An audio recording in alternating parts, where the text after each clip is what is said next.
नमस्कार आप सबों को। मेरा नाम मुकुंद बिहारी है और मैं भारतीय सांख्यिकी सेवा में वर्ष 2015 में चयनित हुआ हूँ। वर्तमान में मैं सहायक निदेशक के पद पर नागर विमानन मंत्रालय के नागर विमानन निदेशालय में अपने कर्तव्य का निर्वहन कर रहा हूँ। शैक्षणिक तौर पे मैंने दिल्ली यूनिवर्सिटी के किरोड़ीमल कॉलेज से बीएससी स्टैटिस्टिक्स किया था और उसके बाद मैंने आईआईटी बम्बई से MSc in applied statistics and informatics किया। There after I have work for 2 years in an MNC और उसी के साथ साथ मेरा 2015 में आईएसएस के यूपीएससी के थ्रू जो एग्ज़ाम होता है उसमें मेरा सिलेक्शन हुआ था। तो जैसा कि मुझे बताया गया है डीकेटी के माध्यम से कि मुझे जो भारतीय सांख्यिकी सेवा यानी इंडियन स्टैटिस्टिकल सर्विस में जो 2 वर्षों की प्रशिक्षुओं को प्रोफेशनली ट्रेनिंग दी जाती है उसके बारे में बताने के लिए तो मैंने इसके लिए एक प्रेजेंटेशन तैयार किया है और मैं इस वीडियो के अगले हिस्से में उसे बताऊंगा। वैसे तो मैंने कोशिश की है कि what ever experiences I got through the 2 years of my probation, I put it very clearly so that the aspirants who are preparing for this examination will get a lot of help. And I tried my best to remain honest and unbiased. And what I will say that please look in the next part of this video. So the subject of the video is Probationary Training of Indian Statistical Service.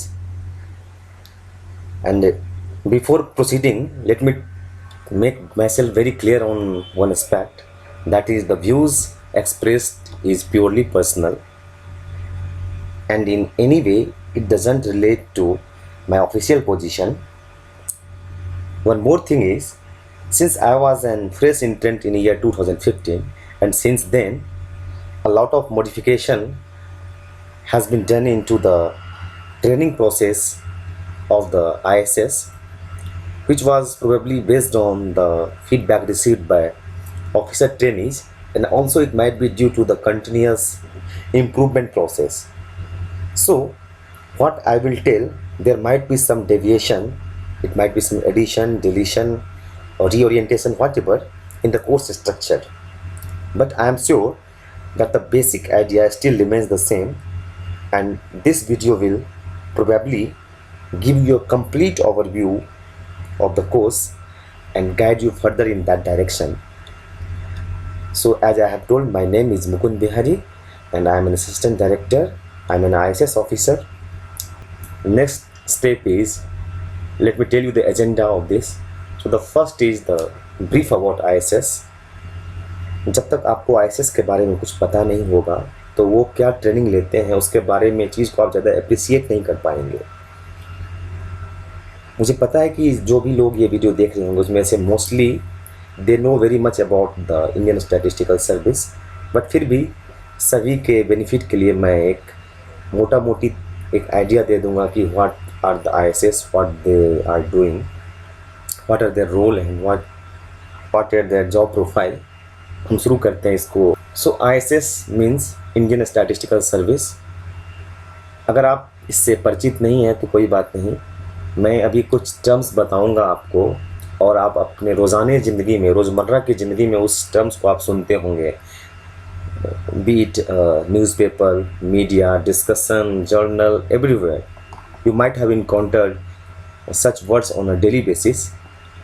तो आप उन words को देखिए तो आपको वो कहीं ना कहीं एसोसिएट होता है इंडियन स्टैटिस्टिकल सर्विस से, जैसे कि MP लैड है, जैसे लार्ज स्केल सर्वेज हुआ, जैसे NSSO national sample survey office, inflation, महंगाई, base year, CPI consumer price index, GDP gross domestic product. कम से कम ये GDP तो हर आदमी सुनता है कि हमेशा न्यूज़ में आते रहता है कि सकल घरेलू उत्पाद बढ़ गया, घट गया, ये रेट है, ऐसे चल रहा है। तो आप यकीन कीजिए कि ये सारे जो हमने टेक्निकल जार्गन्स यहाँ पे रखा है इसका वास्ता कहीं ना कहीं पे इंडियन स्टैटिस्टिकल सर्विस से है कि एग्जैक्टली क्या करते हैं। तो ये एक काइंड ऑफ प्रोफेशनल्स होते हैं जो भी पॉलिसी गवर्नमेंट के द्वारा फॉर्मुलेट होती है तो उसके पीछे कुछ ना कुछ एक बेस होता है। तो हवा में पॉलिसी नहीं बनती है, उसके लिए डेटा चाहिए, उसके लिए कुछ मॉडल चाहिए। मैथमेटिकल मॉडलिंग हो सकता है, स्टैटिस्टिकल मॉडलिंग हो सकता है, डेटा कलेक्शन हो सकता है, कुछ भी हो सकता है। सो उसके पीछे ये लोग वेरी क्रूशियल रोल प्ले करते हैं। ये मेनली डेटा को मैनेज करते हैं, डेटा जनरेट करते हैं, डेटा कलेक्ट करते हैं, डेटा कंपाइल करते हैं, डेटा से रिपोर्ट बनाते हैं। इसके अलावा जो प्रोजेक्ट मॉनिटरिंग एंड इवैल्यूएशन जो इनका एक खास डिवीज़न ही है, प्रोजेक्ट मॉनिटरिंग डिवीज़न, उसके थ्रू ये काम करते हैं। जो भी बड़े लेवल की प्रोजेक्ट होती है उसकी निगरानी करते रहते हैं।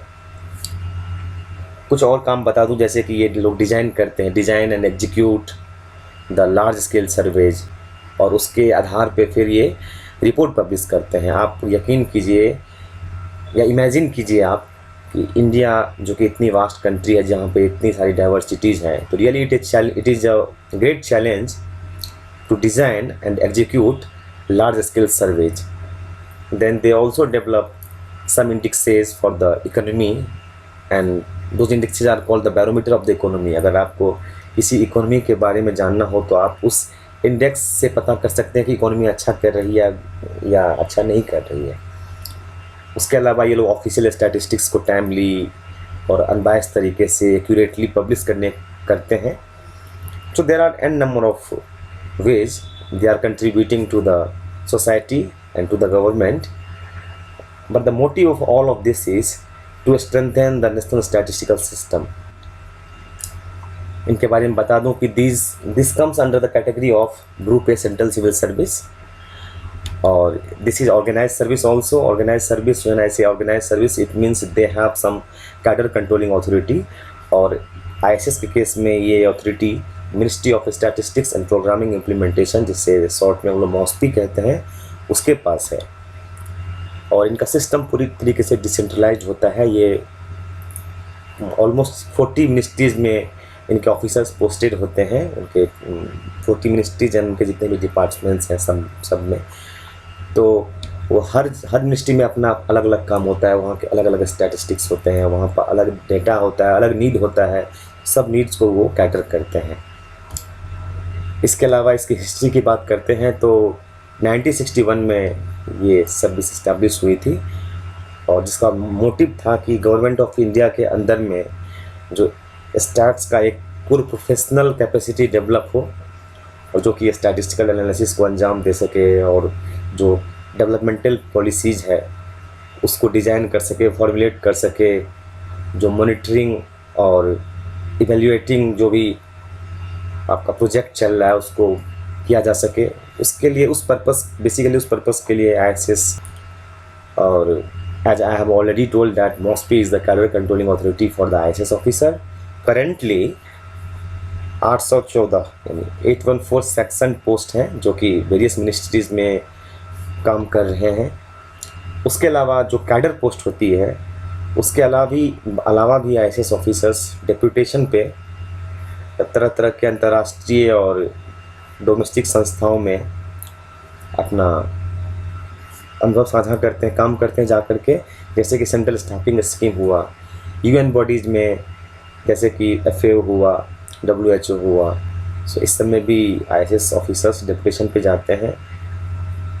जैसे फॉरेन गवर्नमेंट्स में भी जाते हैं, स्टेट गवर्नमेंट्स एंड PSU, ये सब तो है ही। मैंने आपको एक बेसिक आइडिया दे दिया कि ब्रीफ अबाउट ISS क्या होता है, ताकि अब आप इसको अच्छे से समझ सकते हैं जो मैं एक्सपीरियंस शेयर करूंगा आगे। Second bucket is why training at all. तो आपको पता होगा कि ISS में जो एंट्रेंट्स आते हैं वो UPSC के द्वारा कंडक्टेड ISS एग्जामिनेशन होता है, उसके थ्रू आते हैं। और UPSC का कोई भी एग्जामिनेशन ऐसा माना जाता है कि it is very difficult to crack, it is tough not to crack. तो अगर वो इतनी कॉम्पिटेंसी के साथ आते ही हैं तो फिर उनका ऑलरेडी वो फिल्टर्ड आउट होते होंगे, तो उनको फिर क्यों इतनी इंटेंसिव और इतना एग्जॉस्टिव 2 साल की ट्रेनिंग दी क्यों जाती है। तो ट्रेनिंग दी जाती है कि हम जब सिविल सर्विस, किसी भी सिविल सर्विस को, जो कि किसी भी डेमोक्रेसी के लिए, किसी भी कंट्री के लिए बहुत ही एक महत्वपूर्ण पायदान होता है, तो उसको ट्रांसफॉर्म करना, उसको रेगुलरली अपडेट करना, एफिशिएंट बनाना, उसके लिए इसकी ज़रूरत पड़ती है। वो होगा कैसे? और जब आपके पास एक वर्क फोर्स ऐसा होता है जो बहुत कॉम्पिटेंट हो, और केवल एक डायरेक्शन में नहीं बल्कि मल्टी डायरेक्शन में उसकी नीड होती है। जो कॉम्पिटेंसी गैप्स होगा, what is required and what actually they are having, उस गैप को कम करना है। तो जैसे आप मान लीजिए कि कोई भी ऑर्गेनाइजेशन है, it might be any ministry, it might be any department, तो उसके साथ कुछ विजन, मिशन और ऑब्जेक्टिव एसोसिएट होंगे। तो उस ऑब्जेक्टिव को, उस विज़न और उस मिशन को प्राप्त करने के लिए, अचीव करने के लिए कौन अचीव करेगा? Through the help of raw resource only, but they are raw. तो उन्हें ग्रूम किया जाता है, उन्हें एक ट्रांसफॉर्मेशनल प्रोसेस के थ्रू लाया जाता है, और वो प्रोसेस और कुछ नहीं बल्कि आपका ट्रेनिंग ही है। तो ट्रेनिंग के थ्रू ही उसे कैपेबल बनाया जाता है। जो इंडिविजुअल्स कॉम्पिटेंसी है वो उसके जॉब के साथ मैच कराई जाती है, ताकि वो जब चैलेंजिंग जॉब आए, जो भी, क्योंकि आजकल चैलेंजेस हर दिन नए नए इवॉल्व हो रहे हैं, उनकी अलग अलग कैपेसिटी बिल्डअप करना एक महत्वपूर्ण वर्क होता है। तो इसलिए training in my personal view also कि बहुत ही ज़रूरी है। It is very much required for the any civil servants to get 2 years of intensive training. अब हम बात करते हैं एक्सपीरियंस शेयरिंग की। तो एक्सपीरियंस शेयरिंग में मैं एक चीज़ आपको बताना चाहता हूँ कि चूँकि किसी का भी अनुभव उसका पर्सनल होता है और इट इज़ सब्जेक्टिव। कोई चीज़ जो मुझे बहुत अच्छी लगी पूरे ट्रेनिंग के दौरान, हो सकता है आपको सबसे बुरी लगेगी। तो इसलिए आप पूरा रेशनल रहिए, जो भी मैं बताऊंगा उसको एज इट इज़ मत लीजिएगा। हाँ, लेकिन मैं पूरी कोशिश करूंगा कि I will be very honest. और मैं कैसे बताऊंगा अपना एक्सपीरियंस शेयर करने का मेरा तरीका ये होगा कि मैं सबसे पहले आपको बताऊंगा कि मैंने ट्रेनिंग ली कहाँ, वो इंस्टीट्यूशन कहाँ था, कहाँ पे हमको ट्रेनिंग मिला था और क्या मिला, what exactly we have been trained on, और अगर वो ट्रेनिंग मिला तो मुझे मिला क्यों, जो सब्जेक्ट था वो कैसे डिसाइड किया गया, क्यों डिसाइड किया गया। तो ये एक आपको एक फीलिंग देगा क्या। और कुछ विजुअल्स, जो फोटोग्राफ्स वगैरह जो हमने ट्रेनिंग के दौरान खिंचवाया होगा या हमारे पास कहीं से भी अवेलेबल है, तो उसको मैं दिखाने की कोशिश करूँगा ताकि वो आपको एक वर्चुअल ट्रेनिंग की तरफ फील दे। और on the top of it I will say some facts और सम इवेंट्स जो कि मेमोरेबल होगा या जो मुझे अचानक से याद आ जाए तो मैं साझा करूँगा आपके साथ। होप कि आपका जो अब अगला जो हम पड़ाव पे चलते हैं वो काफ़ी इंटरेस्टिंग होगा। तो अब आगे बढ़ने से पहले आपको बता दूं कि एकेडमी, ISS की एकेडमी क्या है। So national statistical systems training academy, यहाँ पे ISS के प्रोफेशनल्स को, भारतीय सांख्यिकी सेवा के प्रशिक्षुओं को यहाँ पे प्रशिक्षण दिया जाता है। ये उनकी अपनी एकेडमी है। तो आप कहीं भी ट्रेनिंग के लिए सपोज किसी दूसरे इंस्टीट्यूट में जाते हैं, किसी दूसरे प्लेस पे जाते हैं, तो आपको ट्रेनिंग लेने के बाद आपको टूर करके सारा फिर यहीं पे आना पड़ेगा। इसी के हॉस्टल में आप रहेंगे, यहीं पे आपकी क्लासेज होगी। तो जो ऑफिशियल स्टैटिस्टिक्स का मॉड्यूल होता है वो यहीं पे होता है। तो मैक्सिमम जो टाइम है आपको यहीं पे स्पेंड करना है। और ये बहुत ही न्यूली बिल्ड कैंपस है जो कि ग्रेटर नोएडा में है। ग्रेटर नोएडा में ये जो कैंपस है इसमें इंफ्रास्ट्रक्चर भी काफ़ी अच्छा है। यहाँ पे लाइब्रेरी है, जिम है, रूम्स बहुत अच्छे क्वालिटी के हैं। आपको इंटरनेट पे फ़ोटो वगैरह मिल जाएगा सारा कुछ। तो यहीं पे ISS की ट्रेनिंग होती है। तो ये तब का फ़ोटो है जब उस टाइम के जो हमारे ऑनरेबल मिनिस्टर थे स्टैटिस्टिक्स के, ministry of statistics and programme implementation के, वो उनका विज़िट था। तो वो यहाँ पे सारे प्रोफेशनल्स से इंटरेक्ट कर रहे हैं और वो उनके साथ ये हम लोग की तस्वीर है। तो उसके बारे में है। और ये यहाँ पे सुखात्मी लाइब्रेरी है जो कि NSSTA के अंदर में है। काफ़ी अच्छी लाइब्रेरी है यहाँ पे। और ये कुछ तस्वीर है जो कि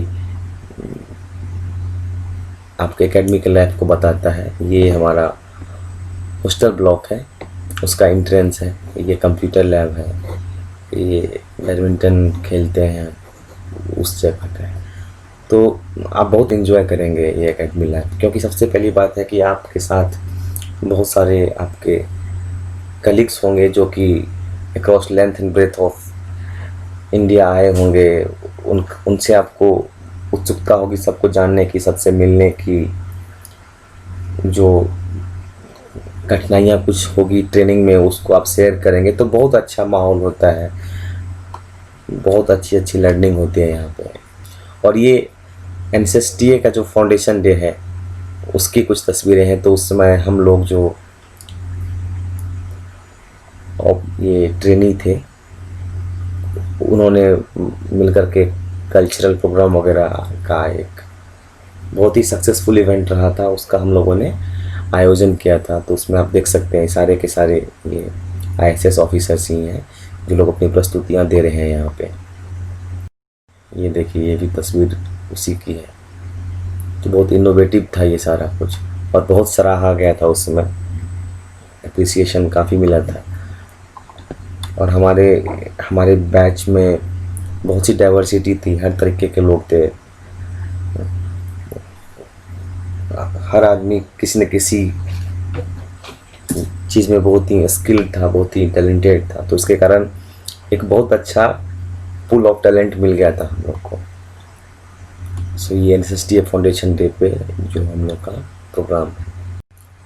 तो now let's get trained on the various topic, the proficiency in official statistics, IT and data analytics, management and administrative skills, and practical experience through attachment with various offices.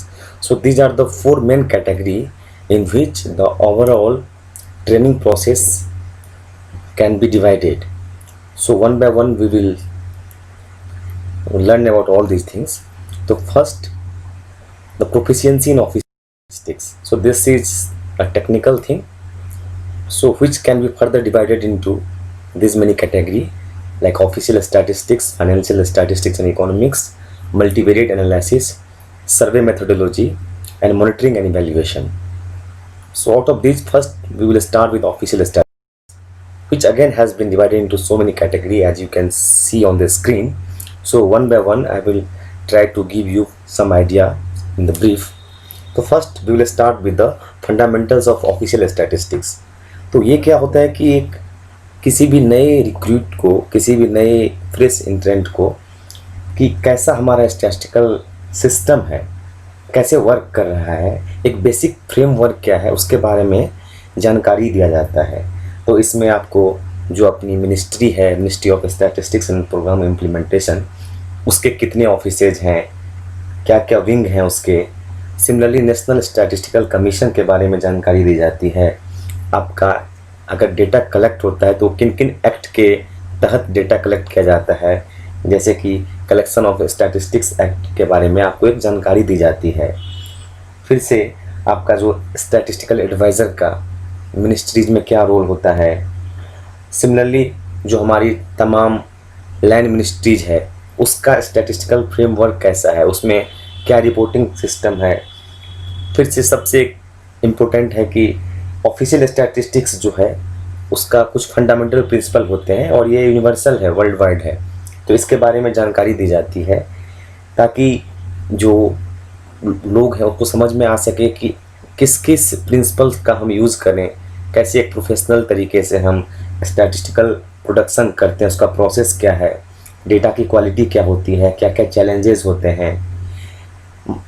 सो एक ब्रीफली एक जो तमाम इंस्टीट्यूशनल है या legal है या operational क्या aspects हैं उसके बारे में एक्सपोजर दिया जाता है। तो इस फर्स्ट कोर्स के बेसिस पे ही हम और आगे जान पाते हैं कि और बाकी सारे स्टैटिस्टिक्स को कैसे कलेक्ट किया जाता है, क्या प्रोसीजर है उसका। तो ये बहुत ही 1 वीक का कोर्स होता है और जनरली इसमें एनएससी से लोग आते हैं, एकेडमिशियंस, और वो आपको बताते हैं कि किस तरीके से हमारा स्टैटिस्टिकल फ्रेमवर्क एग्जिस्ट करता है। उसके बाद हम आते हैं एग्रीकल्चर और एलाइड स्टैटिस्टिक्स में।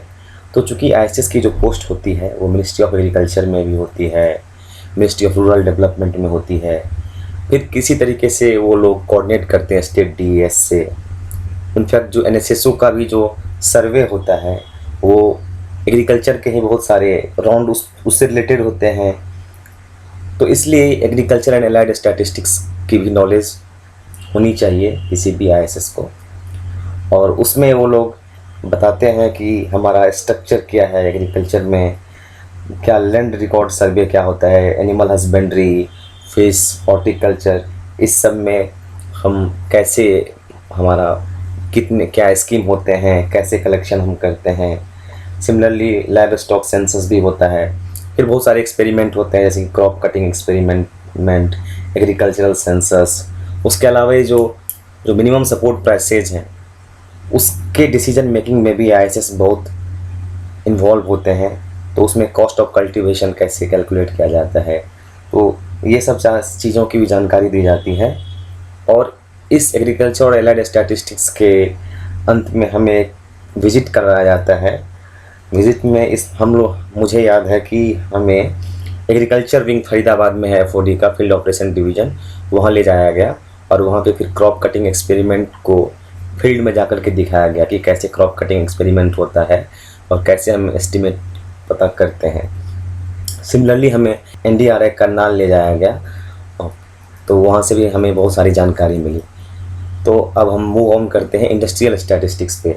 तो इंडस्ट्रियल स्टैटिस्टिक्स का एक अपना ही महत्व है, क्योंकि जनरली जो हमारे आईएसएस के ऑफिसर्स होते हैं वो आप सेंट्रल स्टैटिस्टिक्स ऑफिस के जो इंडस्ट्रियल स्टैटिस्टिक्स विंग है उसमें, या फिर इकोनॉमिक स्टैटिस्टिक्स डिवीज़न है, या एमएसएमई में, या डीआईपीपी, इन सब तमाम पोस्टों पे रहते हैं और बहुत क्रूशियल रोल प्ले करते हैं। इसीलिए इंडस्ट्रियल स्टैटिस्टिक्स की जानकारी होनी चाहिए कि किस तरीके से हम इंडस्ट्रियल पॉलिसी एंड प्रमोशन के लिए या मिनिस्ट्री ऑफ टेक्सटाइल्स के लिए, कि जिस तरीके से वेल बीइंग किसी भी इंडस्ट्री का हो उसके लिए हमको बहुत सारी जानकारी होनी चाहिए, उसके बारे में डेटा हमारे पास आना चाहिए, वो तमाम फ्रेम है या नहीं है। तो इस सब की जानकारी के लिए हमें इंडस्ट्रियल स्टैटिस्टिक्स के बारे में बताया जाता है। और इसमें मेनली हमें कि ऑफिशियल स्टैटिस्टिक्स जो इंडस्ट्रियल सेक्टर में है उसका सोर्स क्या है, एनुअल सर्वे ऑफ इंडस्ट्रीज जिसके बारे में आप लोगों को आइडिया होगा कि एनुअल सर्वे ऑफ इंडस्ट्रीज कैसे करते हैं, कैसे इकोनॉमिक सेंसस कंडक्ट करा जाता है, एमएसएमई के लिए सर्वेज कुछ होते हैं वो कैसे किया जाता है, इंटरनेशनल प्रैक्टिसेस क्या होता है और इंडिया में क्या फॉलो हो रहा है, इसके बारे में एक कंपैरेटिव आइडिया दी जाती है। Similarly index of industrial production, reading balance sheet, कैसे बैलेंस शीट को आप पढ़ते हैं, तो इस सब के बारे में आपको बताया जाता है। और इसमें हम लेबर ब्यूरो से रिलेटेड बात करेंगे, लेकिन चलिए हम वो आगे वाले जो हिस्सा है उसमें हम उसकी बात करते हैं। तो सिमिलरली अब हम आते हैं इकोनॉमिक स्टैटिस्टिक्स पे। ये बहुत ही इम्पोर्टेंट है क्योंकि मॉस्पी को यानी ministry of statistics and programme implementation को उसके नेशनल अकाउंट डिवीज़न और प्रेस स्टैटिस्टिक्स डिवीज़न के लिए भी जाना जाता है, क्योंकि यहाँ से हम लोग जीडीपी यहीं से कैलकुलेट होता है। तो हम इसके बारे में इकोनॉमिक स्टैटिस्टिक्स के बारे में इसलिए जानना बहुत ज़रूरी है कि किसी भी इकोनॉमी को जानने के लिए हम लोग 3 चीज़ों की ज़रूरत होती है कि ग्रॉस डोमेस्टिक प्रोडक्ट या उसका लेबर फोर्स का सिनेरियो क्या है और प्राइसेस का बिहेवियर क्या है। तो इससे आप किसी भी गिवन इकोनॉमी का आप साइज पता कर सकते हैं। तो इसलिए जो हमारे इकोनॉमिक स्टैटिस्टिक्स में है, तो जो प्राइस स्टैटिस्टिक्स डिवीज़न और नेशनल अकाउंट डिवीज़न है इसके बारे में जानकारी दी जाती है। वहाँ पे कैसे सिस्टम ऑफ नेशनल अकाउंट क्या होता है, उस डेफिनेशन ऑफ नेशनल इनकम क्या है, ग्रॉस नेशनल प्रोडक्ट क्या होता है, ठीक है, और किस तरीके से हम एस्टिमेट करते हैं, method of compilation of national account क्या है। और हर सेक्टर में जैसे agriculture, mining, manufacture, electricity, government, private, water services, financial, non financial, तो सबका एक एस्टिमेशन हम कैसे करते हैं उसके बारे में बताया जाता है। फिर प्राइस स्टैटिस्टिक्स में आपको जो बेसिक कंसेप्ट होता है इंडेक्स नंबर वगैरह का, उसके बारे में बताया जाता है। अगर कुछ हम लोग डियरनेस अलाउंस जो वो कैसे कैलकुलेट करते हैं, इन्फ्लेशन का कंसेप्ट क्या है, उसके बारे में आइडिया दिया जाता है कि तो ये बहुत ही एक अच्छा और यूज़फुल सेशन रहता है, क्योंकि इससे आपको पता चलता है कि हम किसी इकोनॉमी के बारे में किस तरीके से कौन सा डेटा कलेक्ट करते हैं और किस तरीके से उसके बारे में एक आइडिया लगाते हैं। तो इकोनॉमिक स्टैटिस्टिक्स में हम लोग यही जानते हैं। उसके अलावा लेबर और एम्प्लॉयमेंट स्टैटिस्टिक्स होता है। तो labour ministry mainly labour bureau इसके लिए काम करती है। तो हम लोग जो डेटा कलेक्टेड होता है और कंपाइल होता है ministry of labour and labour bureau से, तो उसमें एनएसएसओ का भी कुछ सर्वे होता है, तो उसके बारे में हमें जानकारी दी जाती है और हमें विजिट करवाया जाता है लेबर ब्यूरो जो कि शिमला में है। तो हम आगे उसका फोटोग्राफ भी दिखाएंगे कि हम लोग शिमला जब गए थे। तो उसके अलावा एक सोशल स्टैटिस्टिक्स भी होता है। उसमें आपको तमाम तरह के जो प्लान होते हैं जो कि नॉन इकोनॉमिक होते हैं इन करेक्टर में, तो पॉपुलेशन का जो नॉन इकोनॉमिक करेक्टरिस्टिक्स होता है उसका स्टैटिस्टिकल मेजरमेंट इसमें बताया जाता है। और अगर आपका किसी भी कंट्री का सोशल स्टैटिस्टिक्स अच्छा है तो वहाँ पे ग्रोथ कहीं ना कहीं उसका अच्छा होता है, क्योंकि उसके डिफरेंट पॉलिसीज और स्कीम्स बहुत अच्छे होंगे। तो इसमें मेनली मॉस्पी का एक डिवीज़न है, सोशल स्टैटिस्टिक्स डिवीज़न, तो वो प्राइमरली इसके लिए रोल प्ले करती है और वो तमाम लैंड मिनिस्ट्रीज़ के साथ कोऑर्डिनेशन में रहती है। इसमें हमको जो आपका सस्टेनेबल डेवलपमेंट गोल या मिलेनियम डेवलपमेंट गोल जो पहले था उसके बारे में, जेंडर स्टैटिस्टिक्स के बारे में, फिर से आपको crime statistics, environment, economic accounting, climate change, इन सब के बारे में बताया जाता है। तो इस कोर्स में भी बहुत सारा आपको सीखने को मिलेगा। सिमिलरली डेमोग्राफिक स्टैटिस्टिक्स, तो डेमोग्राफिक स्टैटिस्टिक्स में आपको मेनली जो आरजीआई है, रजिस्ट्रार जनरल ऑफ इंडिया, वहाँ पे भी आईएएस की पोस्ट है। तो वहाँ से कैसे हम डेटा कलेक्ट करते हैं, उसको कैसे पब्लिश किया जाता है, पॉपुलेशन सेंसस के बारे में आपको जानकारी दी जाती है। सिमिलरली और उस जो पॉपुलेशन सेंसस होता है उसमें क्या चैलेंजेस होते हैं, उसे कैसे इम्प्लीमेंट किया गया, तो एक जो ग्राउंड रियलिटीज़ होता है उसके बारे में भी आपको आइडिया लगता है। फिर से आपको सिविल रजिस्ट्रेशन सिस्टम क्या है, birth and death registration, IPS, उसका रोल क्या है स्टैटिस्टिक्स कलेक्ट करने में, तो इन सब के बारे में आपको एक जानकारी दी जाती है। उसके अलावा इन्वायरमेंटल एंड फॉरेस्ट स्टैटिस्टिक्स है, इसके बारे में आपको विजिट करवाया जाता है फॉरेस्ट सर्वे ऑफ इंडिया जो कि देहरादून में है, और वहाँ पे सभी तरीके के इन्वायरमेंटल और फॉरेस्ट स्टैटिस्टिक्स के बारे में एक अच्छे तरीके से आइडिया दिया जाता है।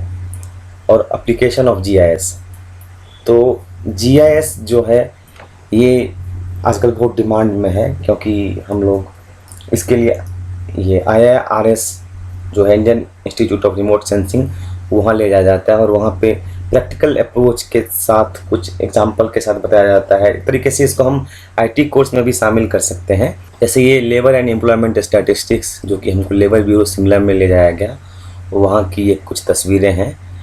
और यहाँ पे एक फन फैक्ट ये हुआ था कि इस ट्रेनिंग के दौरान ही मैं इस ऐसे गिर पड़ा था और मेरा एक हाथ टूट गया था। तो ये एक एक्सपीरियंस था वहाँ पे जो ताउम्र यादगार रहेगा। और ये है आपका कुछ तस्वीरें इन्वायरमेंटल एंड फॉरेस्ट स्टैटिस्टिक्स के मॉड्यूल के दौरान जब हम लोग forest survey of India Dehradun गए थे उसका है। और उस समय हमें ठहराया गया था वहाँ पे जो केंद्रीय अकादमी राज्य वन सेवा देहरादून, ये जो इंडियन फॉरेस्ट सर्विस है उनकी एकेडमी है, तो उसमें हमें ठहराया गया था। काफ़ी खूबसूरत एकेडमी है वो। और ये देखिए जब वो कुछ फील्ड विजिट पे ले जाया गया था, कैसे हम लोग जो एक्सपेरिमेंट होता है कैसे हम कलेक्ट करते हैं, इसके बारे में कुछ आइडिया इस तस्वीर से आपको मिलेगी। ये है एप्लीकेशन ऑफ जीएस, GIS, ये Indian institute of remote sensing जो कि देहरादून में होता है, वहाँ पे हमें ले जाया गया था। और वहाँ पे भी एक वीक की साइड ट्रेनिंग थी, काफ़ी अच्छी ट्रेनिंग रही। जो ये SDRD वगैरह में, तो SDRD जो है सो यहाँ पे हम लोगों ने कोई लार्ज स्केल सैंपल सर्वे है उसको कैसे हम लोग डिज़ाइन करते हैं, क्योंकि SDRD का काम होता है डिज़ाइन करना और फिर ऑर्गेनाइज कैसे करते हैं। तो इसमें भी हमें कि जैसे कोई सर्वे प्लान करना होगा तो इनिशियल स्टेज जैसे कि फ्रेम क्या होगा, उसका सैम्पलिंग स्कीम कौन सा लेंगे उसका सिलेक्शन करना, सैंपल साइज क्या होगा, फिर सर्वे का प्रिपरेशन जैसे कि क्वेश्चनेयर को डिज़ाइन करना, फिर एस्टिमेशन प्रोसीड्योर क्या होगा, मल्टीप्लायर्स क्या होगा। तो इन सब के बारे में जो प्रैक्टिकल नॉलेज था वो हमें दिया गया था। उसके बाद जो DPD है जो कि data processing and data analysis है डिवीज़न है, वो भी कोलकाता में। तो उसमें हमें data structure of unit level data उसके बारे में बताया गया, मैपिंग बताया गया, कैसे डेटा एंट्री होती है उसका लेआउट और शेड्यूल को कैसे मैपिंग की जाती है, जो यूनिट लेवल डेटा है उसकी स्क्रूटनी कैसी होती है, टेबल्स कैसे क्रिएट करते हैं, और कोई अगर डेटा मिसिंग है तो इम्प्यूटेशन कैसे करते हैं, वो मिसिंग डेटा टेक्निक्स क्या क्या होता है। तो all of these are very useful because they are the application किस तरीके से होता है वो हमको देखने को मिला।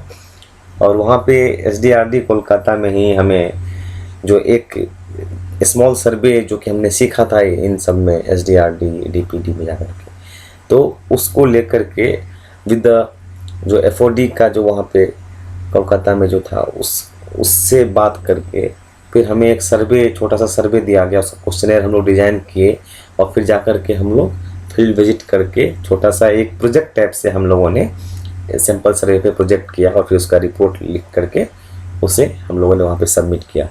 तो सर्वे मेथोडोलॉजी के बारे में हमें एक बहुत अच्छा आइडिया इस पूरे से लग गया था कि किस तरीके से हम लोग किसी लार्ज स्केल सर्वे को किस तरीके से करते हैं। उसके बाद हम लोग चलते हैं मॉनिटरिंग एंड इवैल्यूएशन।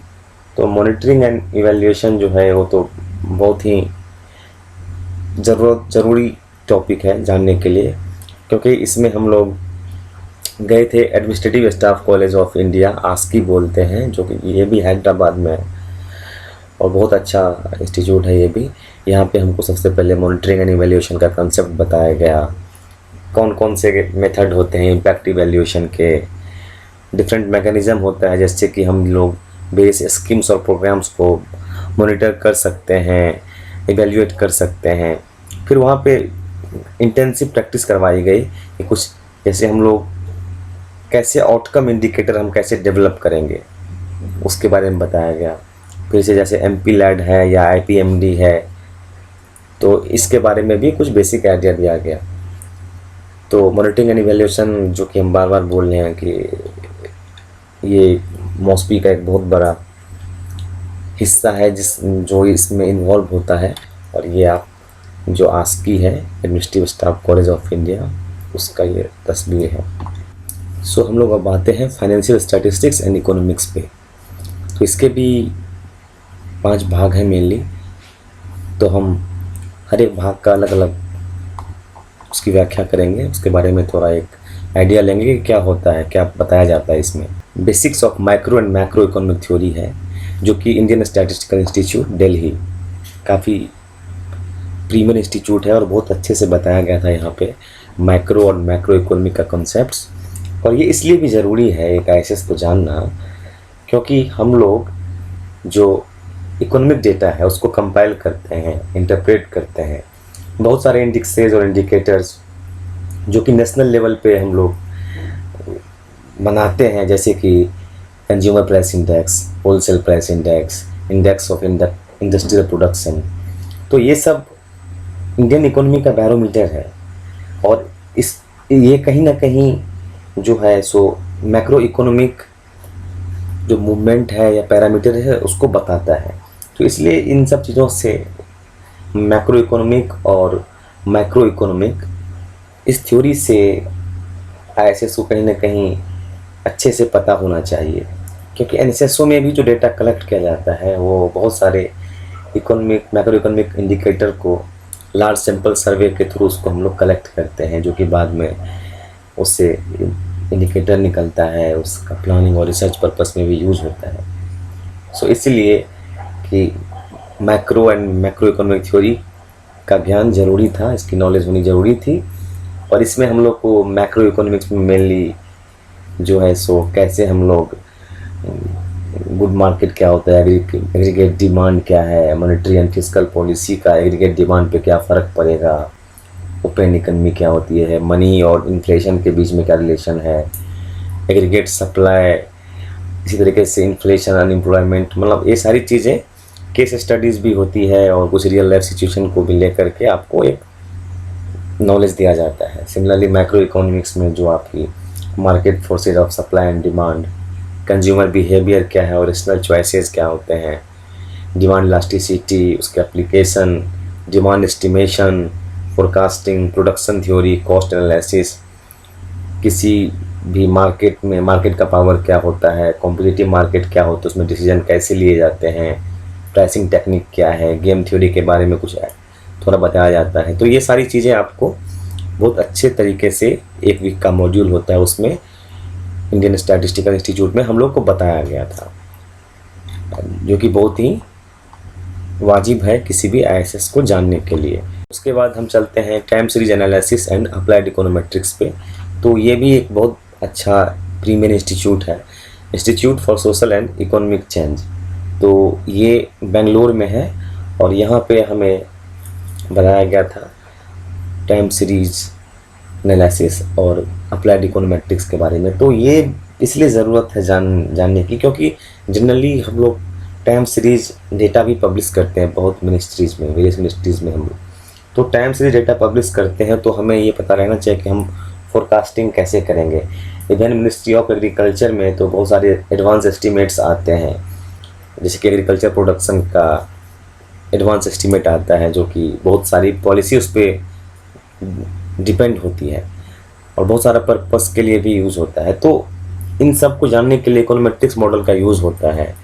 आपको बहुत सारी टेक्निक्स आनी चाहिए जैसे आप फोरकास्ट करते हैं, तो इसलिए इकोनोमेट्रिक्स का यहाँ पे नॉलेज दिया जाता है। और उसमें जैसे concept of time series data और क्रॉस सेक्शनल डेटा, इनके बारे में बताया जाता है। मल्टी कोलिनिटी क्या है, ऑटो कोरिलेशन क्या है, हेट्रोजिडासिटी, नॉनलीनियर रिग्रेशन, साइमल्टेनियस इक्वेशन, फिर से आपको टाइम सीरीज का कंसेप्ट बताया जाएगा, कंपोनेंट्स क्या है, टाइम सीरीज के वेरियस बहुत सारे मॉडल्स हैं, जैसे कि एमए होता है, मूविंग एवरेज, ऑटो रिग्रेशन, अरीमा, गरिमा मॉडल, आर्च। सो ये सारा चीज़ आपको बताया जाएगा। ऑटो कोरिलेशन एनालिसिस कैसे करते हैं, पीएससीएफ क्या होता है, एसीएफ क्या होता है, कैसे इस सब को देख करके हम क्या ऑर्डर है एमए और एआर का, ये सब तो सारी चीज़ें बताई जाएगी आपको। तो ये भी बहुत ही अच्छा था यहाँ पे। तो इसके फोटोग्राफ्स वहाँ के हैं जो हम लोग हैंड्स ऑन प्रैक्टिस भी कर रहे हैं कि जो भी बताया जा रहा है उसको, मुझे जहाँ तक याद है स्ट्रैटा के कोड पे शायद किए थे, यहाँ पे स्ट्रैटा भी सीखे थे हम लोग। ये भी एक नया चीज़ था।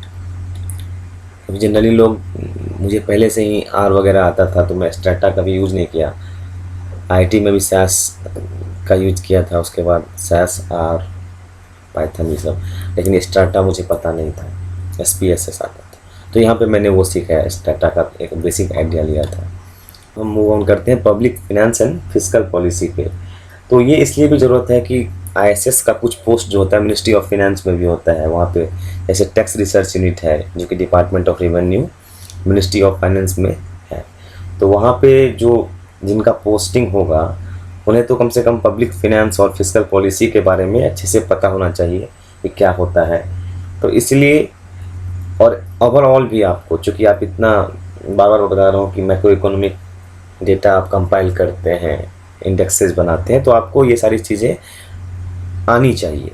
तो इसलिए इसके बारे में हमें नॉलेज दिया गया national institute of public finance and policy, NIPFP, जो अपने आप में एक बहुत ही प्रीमियर इंस्टीट्यूट है जो कि न्यू दिल्ली में ही है। तो यहाँ पे हमें बहुत अच्छे से इन सब चीज़ों को बताया गया था। और यहाँ पे मेनली जो पब्लिक फिनेंस क्या होता है, प्राइवेट फिनेंस क्या होता है, डेवलपिंग कंट्रीज़ में पब्लिक फाइनेंस का क्या रोल है, कैनन्स ऑफ टैक्सेशन क्या होते हैं, टैक्स का क्लासिफिकेशन, एक गुड टैक्स सिस्टम किसे बोलते हैं, मतलब आइडियल कंडीशन क्या होना चाहिए, सेंट्रल गवर्नमेंट का टैक्स रिवेन्यू क्या है, पब्लिक एक्सपेंडिचर क्या है, पब्लिक एक्सपेंडिचर के ऑब्जेक्टिव क्या हैं। तो ये सारी चीज़ें हैं, जैसे पब्लिक डेब्ट कितना है अभी और उसको कैसे हम क्लासीफाई करते हैं, पब्लिक डेब्ट का इकोनॉमिक इफेक्ट क्या होगा, फिस्कल पॉलिसी क्या होती है, इंडिया में कैसी फिस्कल पॉलिसी है, इन्फ्लेशन और डिप्रेशन के समय में फिस्कल पॉलिसी कैसी होनी चाहिए। तो इन सब जो ये सारे जो टॉपिक मैंने बताया, इसके बारे में बहुत अच्छे से 1 वीक का यहाँ पे सेशन हुआ था और बहुत अच्छी चीज़ें आपको यहाँ पे सीखने को मिलेगी। मतलब सारा जितने भी आपके, मैं ये बता दूँ कि ये जो फाइनेंशियल स्टैटिस्टिक्स का जो मॉड्यूल है वो इतना अच्छा है कि आपको लगेगा कि हर कुछ अच्छे से सीख लो और सीखना भी चाहिए। और जबकि हर मॉड्यूल अपने आप में मतलब डेप्थ है, उसमें कितना रिसर्च हो रहा है, कितना कुछ हो रहा है, तो आपको एक ओवरव्यू हर चीज़ का मिल जाता है। मतलब आप 1 डायमेंशनल से मल्टी डायमेंशनल में चले जाते हैं and that is very good. उसके बाद हम लोग गए थे monetary policy, banking and financial statistics के लिए national institute of banking management Pune में। ये भी सारे जितने भी इंस्टीट्यूट्स में हम लोग गए थे, सारा अपने आप में सबकी एक अलग यूएसपी है, सबका एक अलग स्टाइल है। तो यहाँ पे हमें बताया गया था कि मतलब मॉनेटरी पॉलिसी क्या होती है, उसके ऑब्जेक्टिव क्या हैं, बैंकिंग की थ्योरी क्या होती है, कमर्शियल बैंकिंग क्या है, सेंट्रल बैंकिंग क्या है, उसके अलावा जो फॉरेन एक्सचेंज क्या होता है, बैलेंस ऑफ फॉरेन एक्सचेंज क्या हुआ, बैलेंस ऑफ ट्रेड क्या है, बैलेंस ऑफ पेमेंट क्या है, इंटरनेशनल फाइनेंशियल इंस्टीट्यूशंस के बारे में जानकारी दी गई। तो ये भी एक बहुत ही अच्छा सेशन था यहाँ पे और बहुत ही हेल्पफुल ये होगा ही। अभी तक तो इसका खास यूज़ मुझे नहीं आया है, लेकिन मुझे लगता है कि ये बहुत मतलब इसका आगे जा कर के वैसे कहीं कहीं पोस्टिंग होती है तो इसका बहुत यूज़ होगा। लेकिन इन जनरल तो एक कॉमन सिटीजन होने के नाते भी ये सब चीज़ थोड़ी थोड़ी समझ में आनी चाहिए, क्योंकि मॉनेटरी पॉलिसी अगर आप जानेंगे तो आपको बहुत आइडिया होगा कि तमाम डेवलपमेंट वर्क्स जो हो रहा है तो और इकोनॉमी के बारे में भी आप अच्छे से जान सकते हैं। उसके बाद जो लास्ट था इस मॉड्यूल में पॉवर्टी एंड इनइक्वालिटी एस्टिमेशन। तो पॉवर्टी एंड इनइक्वालिटी एस्टिमेशन का जो मॉड्यूल था वो national institute of rural development Hyderabad में, बहुत ही ब्यूटीफुल कैंपस है ये NIRD का, और ये ministry of rural development and Panchayati Raj जो है उसके अंदर का एक इंस्टीट्यूट है ये।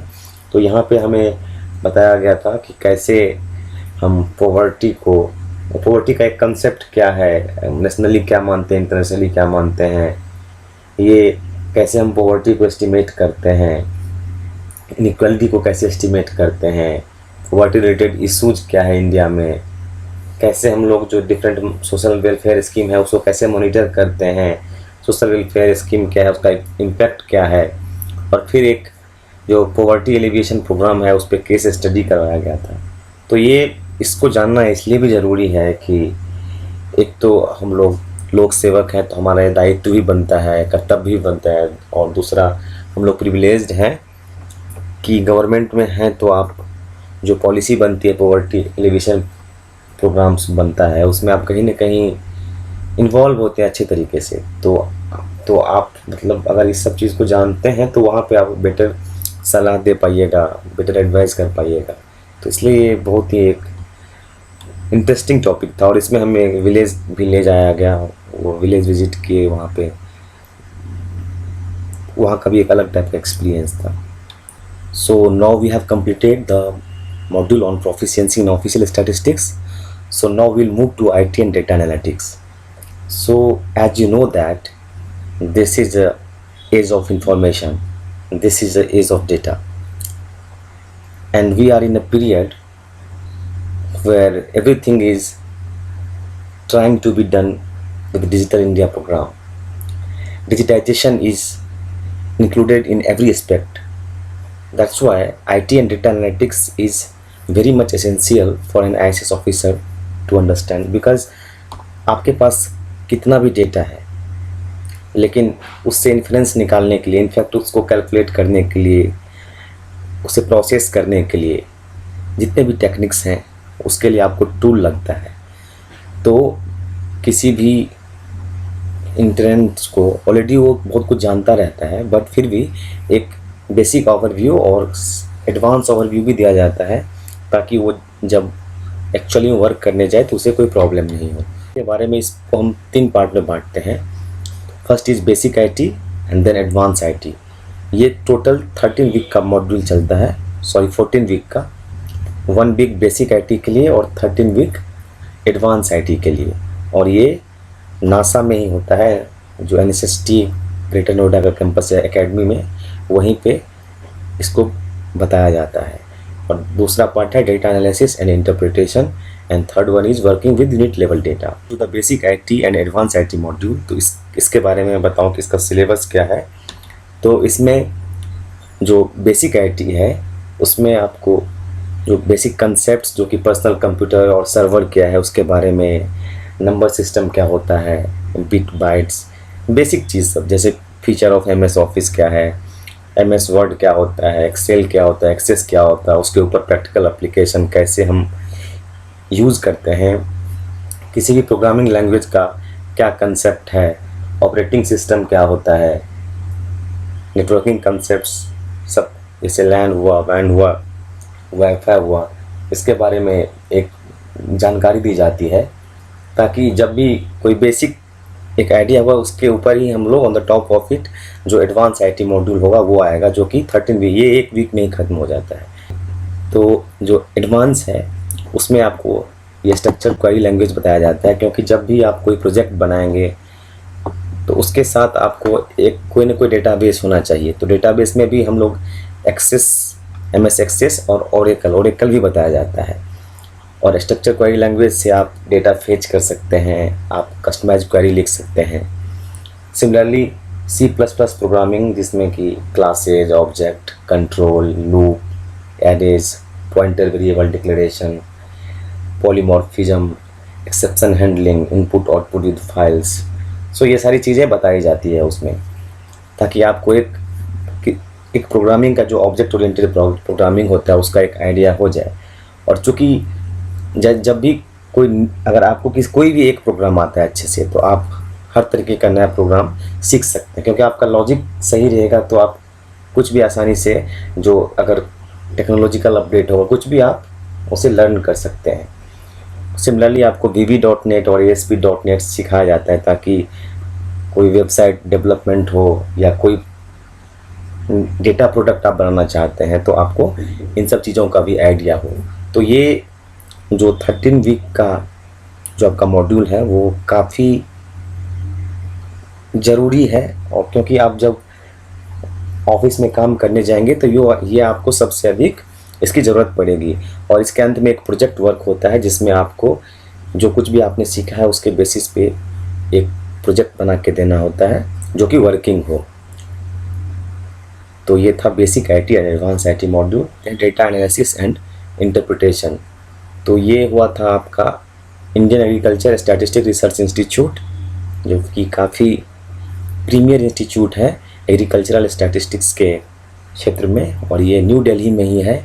इनफैक्ट जो IRI का कैंपस है पूसा में, उसके बगल में ही ये है। तो यहाँ पे हमें जो SPSS और R, इस दोनों सॉफ्टवेयर के बारे में बहुत अच्छे से नॉलेज दिया गया था, और जो यूनिट लेवल डेटा सेट है उस पर किस तरीके से हमें SPSS और R का यूज़ करके बहुत सारी चीज़ें बताई गई थी, जो कि न केवल जॉब में बल्कि हमेशा ये यूज़फुल होगा। So it was also very useful module. ये भी 1 वीक का मॉड्यूल था। थर्ड आपका working with unit level data, तो ये नासा में ही हुआ था, नास्टा में, ग्रेटर नोएडा में। और इसमें जो हाउस होल्ड कंज्यूमर एक्सपेंडिचर सर्वे है NSSO का, तो उसको हैंडल करने का तरीका बताया गया था। चूँकि यूनिट लेवल डेटा को हैंडल करना एक अलग टाइप का चैलेंज है, तो NSSO के जितने भी राउंड होते हैं उसके डेटा को लेकर के जो एक्चुअल डेटा है उसको आप SPSS के थ्रू या R कोडिंग के थ्रू उस पर आप कोड लिखते हैं, और उससे आप रिजल्ट निकालते हैं, रिपोर्ट बनाते हैं, इंटरप्रेट करते हैं, और ये एक बहुत हैंड्स ऑन आपको एक्सपीरियंस मिलता है। इससे आप बहुत अच्छे से सीखते हैं कि किस तरीके से हम किसी भी गिवन यूनिट लेवल डेटा से हम किस तरीके से रिजल्ट तक पहुंचते हैं, और ये भी बहुत ही प्रैक्टिकल होता है। तो आईटी का जो नॉलेज बहुत ज़रूरी है इस सर्विस में, क्योंकि it's a kind of technical service. Without IT you can't do anything.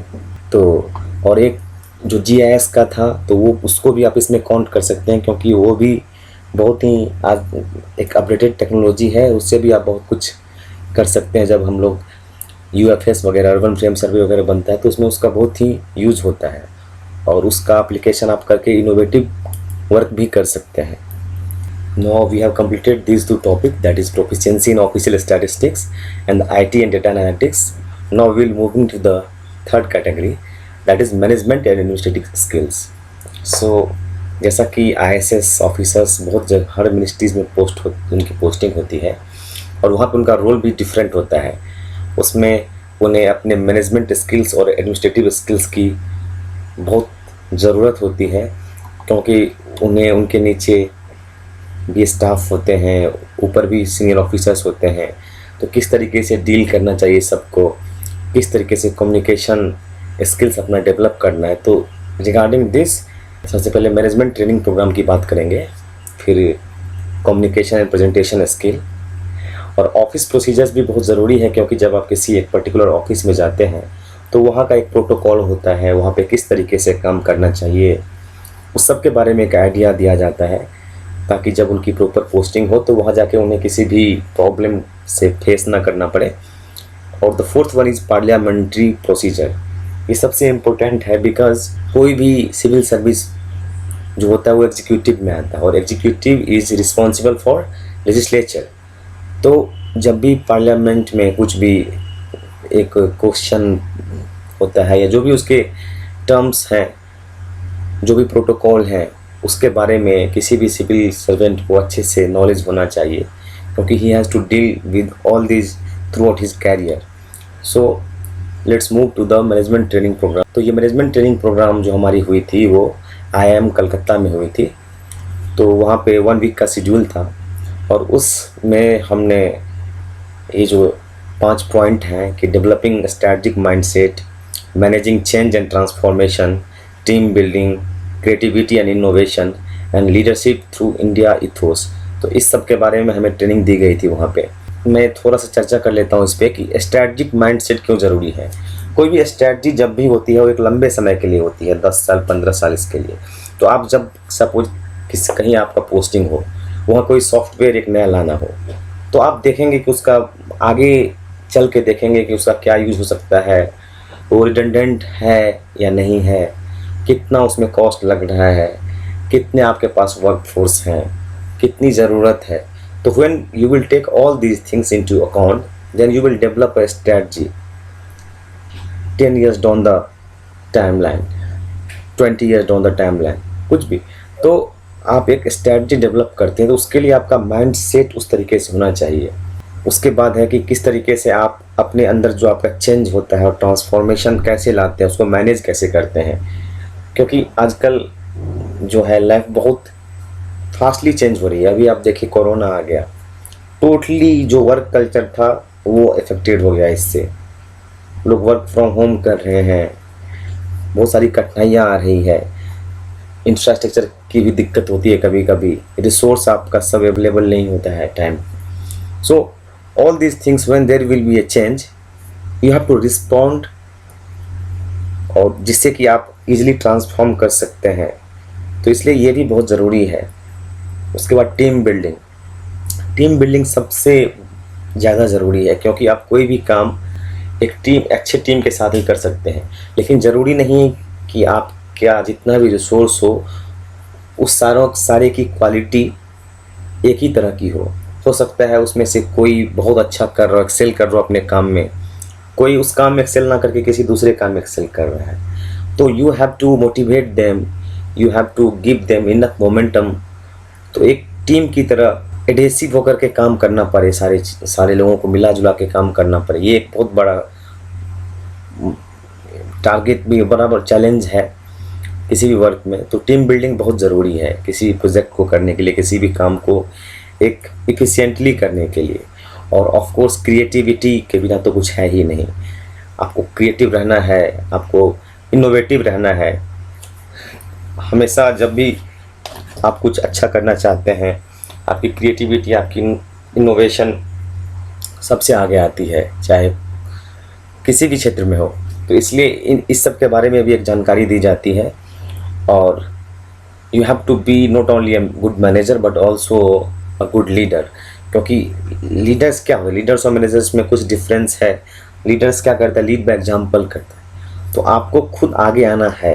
और ये सारी चीज़ें जो भी हमें IIM कलकत्ता में सिखाई गई, वो हमें जब बाद में पोस्टिंग हुआ वहाँ पे, अभी इस 4 साल के एक्सपीरियंस में मुझे लग रहा है कि उसका हमेशा हर हाल पे हमें फ़ायदा हुआ, बेनिफिट हुआ। क्योंकि जब भी किसी वर्क प्लेस पे आप जाते हैं, बहुत सारा चैलेंजेस होता है, वहाँ का लोकल चैलेंजेस होता है, ग्लोबल चैलेंजेस होता है। तो उस सब को फेस करने में जो आप ट्रेनिंग के दौरान आपको दिया गया रहता है ज्ञान या नॉलेज, या जो भी एक्सपीरियंस आपने उस समय लिया रहता है, वो आपको बहुत ही काम आता है आगे। तो ये IIM कलकत्ता का कैंपस है, वो आप देख सकते हैं। यहाँ पे हमने एंजॉय किया था। जो दूसरा आपका है वो कम्युनिकेशन एंड प्रेजेंटेशन स्किल है। आप कितना भी कुछ जानते रहते हैं, लेकिन अगर आप उसको सही तरीके से सही टाइम पे रिप्रेजेंट नहीं कर सकते हैं, प्रेजेंट नहीं कर सकते हैं, तो वो सारा व्यर्थ जाता है। तो कम्युनिकेशन एंड प्रेजेंटेशन स्किल बहुत ही उसकी ज़रूरत है। और हमने Indian institute of public administration, जो कि प्रीमियर इंस्टीट्यूट है और ये न्यू दिल्ली में ही है, इसकी भी 1 वीक की ट्रेनिंग हुई थी। यहाँ पे जो कंसेप्ट हमें बताया गया था वो सेल्फ अवेयरनेस और सेल्फ डेवलपमेंट, खुद को कैसे जाने, खुद के बारे में चेतना कैसे विकसित हो, खुद का विकास किस तरीके से करें। उसके अलावा एक इंटरपर्सनल रिलेशन डायनेमिक्स, कि किस तरीके से आप एक दूसरे के बीच में जान पहचान बढ़ा सकते हैं, कैसे एक दूसरे की बातों को जानते हैं, कैसे एम्पैथी डेवलप की जाती है। तो इसके लिए फंडामेंटल इंटरपर्सनल रिलेशंस ओरिएंटेशन, जो एक बी करके 5 वीक करके टेस्ट होता है, इससे आप बहुत ही अच्छा जानकारी मिल जाता है आपको कि कोई भी व्यक्ति कितना कंफर्टेबल है किसी स्पेसिफिक बिहेवियर के साथ। तो ये भी एक नया टर्म था हमारे लिए, 5 टेस्ट। ये आप सर्च भी कर सकते हैं इंटरनेट पे भी, तो आपको बहुत सारा मिल जाएगा। और आप देख भी सकते हैं कि आपका स्कोर क्या है और आप किस कैटेगरी में आते हैं। देन हर आदमी के साथ कुछ कम्युनिकेशन चैलेंजेस होता है, और वो बहुत कुछ डिपेंड करता है कि वो उसकी स्कूलिंग कैसे हुई है, उसका कहाँ से है, एक्सेंट का होता है प्रभाव, हर कुछ होता है। कुछ होते हैं जो बहुत ही इंट्रोवर्ट होते हैं, वो बोल नहीं पाते हैं, समझा नहीं पाते हैं। तो ये सारा प्रॉब्लम था। तो इस मॉड्यूल में हमें इन सब सारी चीज़ों के बारे में बताया गया। और जो लिसनिंग के भी बहुत तरीके से टाइप होते हैं, एक्टिव, रिफ्लेक्टिव। तो ये सब भी बहुत ज़रूरी है। एक अच्छा लिसनर होना हमेशा ज़रूरी होता है। और ख़ास करके जब आप ऑफिस माहौल में होते हैं तो आपको सुनना आना चाहिए, क्योंकि हर आदमी, हर जो आपके साथ कलीग काम करे, तो उनका एक अपना ग्रीवांस होता है। उनकी बातें सुनना, समझना, क्योंकि दूसरों के शूज़ में जब तक आप पाँव नहीं डालेंगे तब तक आपको समझ में नहीं आएगा कि क्या चल रहा है, दूसरे के माइंड में क्या चल रहा है, वो किस फीलिंग से गुजर रहा है। तो आपको थोड़ा सा सेंसिटिव भी होना पड़ेगा। किसी भी एक अच्छे सिविल सर्वेंट को चाहिए कि वो थोड़ा सा सेंसिटिव रहे। तो ये सब बहुत ज़रूरी होता है। उसके अलावा कि आप चूँकि बहुत सारे कमिटी में हो सकते हैं, तो इसलिए नेगोशिएशन स्किल भी आना चाहिए। नेगोशिएशन स्किल इसलिए भी ज़रूरत है कि सपोज मैंने एक एग्जांपल दिया था सॉफ्टवेयर। तो कोई सॉफ्टवेयर ख़रीदना है, तो आपको उसके सारे प्रोस एंड कॉन्स को समझ करके जो वेंडर है उसके साथ आपको निगोशिएट करने आना चाहिए। उसके अलावा भी कि जब बहुत सारी डिपेंडेंसी होती है किसी वर्क की, एक डिपार्टमेंट को दूसरे डिपार्टमेंट, तो उस समय भी आपको निगोशिएट करना चाहिए, अपना दायरा समझना चाहिए। इस सब के लिए भी ये जो मॉड्यूल था काफ़ी हेल्पफुल है। और कम्युनिकेशन जो होता है वो हमेशा दोनों साइड से होना चाहिए। तो जब भी आप किसी से कम्युनिकेट करते हैं तो इस चीज़ का ध्यान हमेशा रखना चाहिए कि हम फीडबैक लें या फीडबैक दें। Feedback is always good because it will help you to improve further.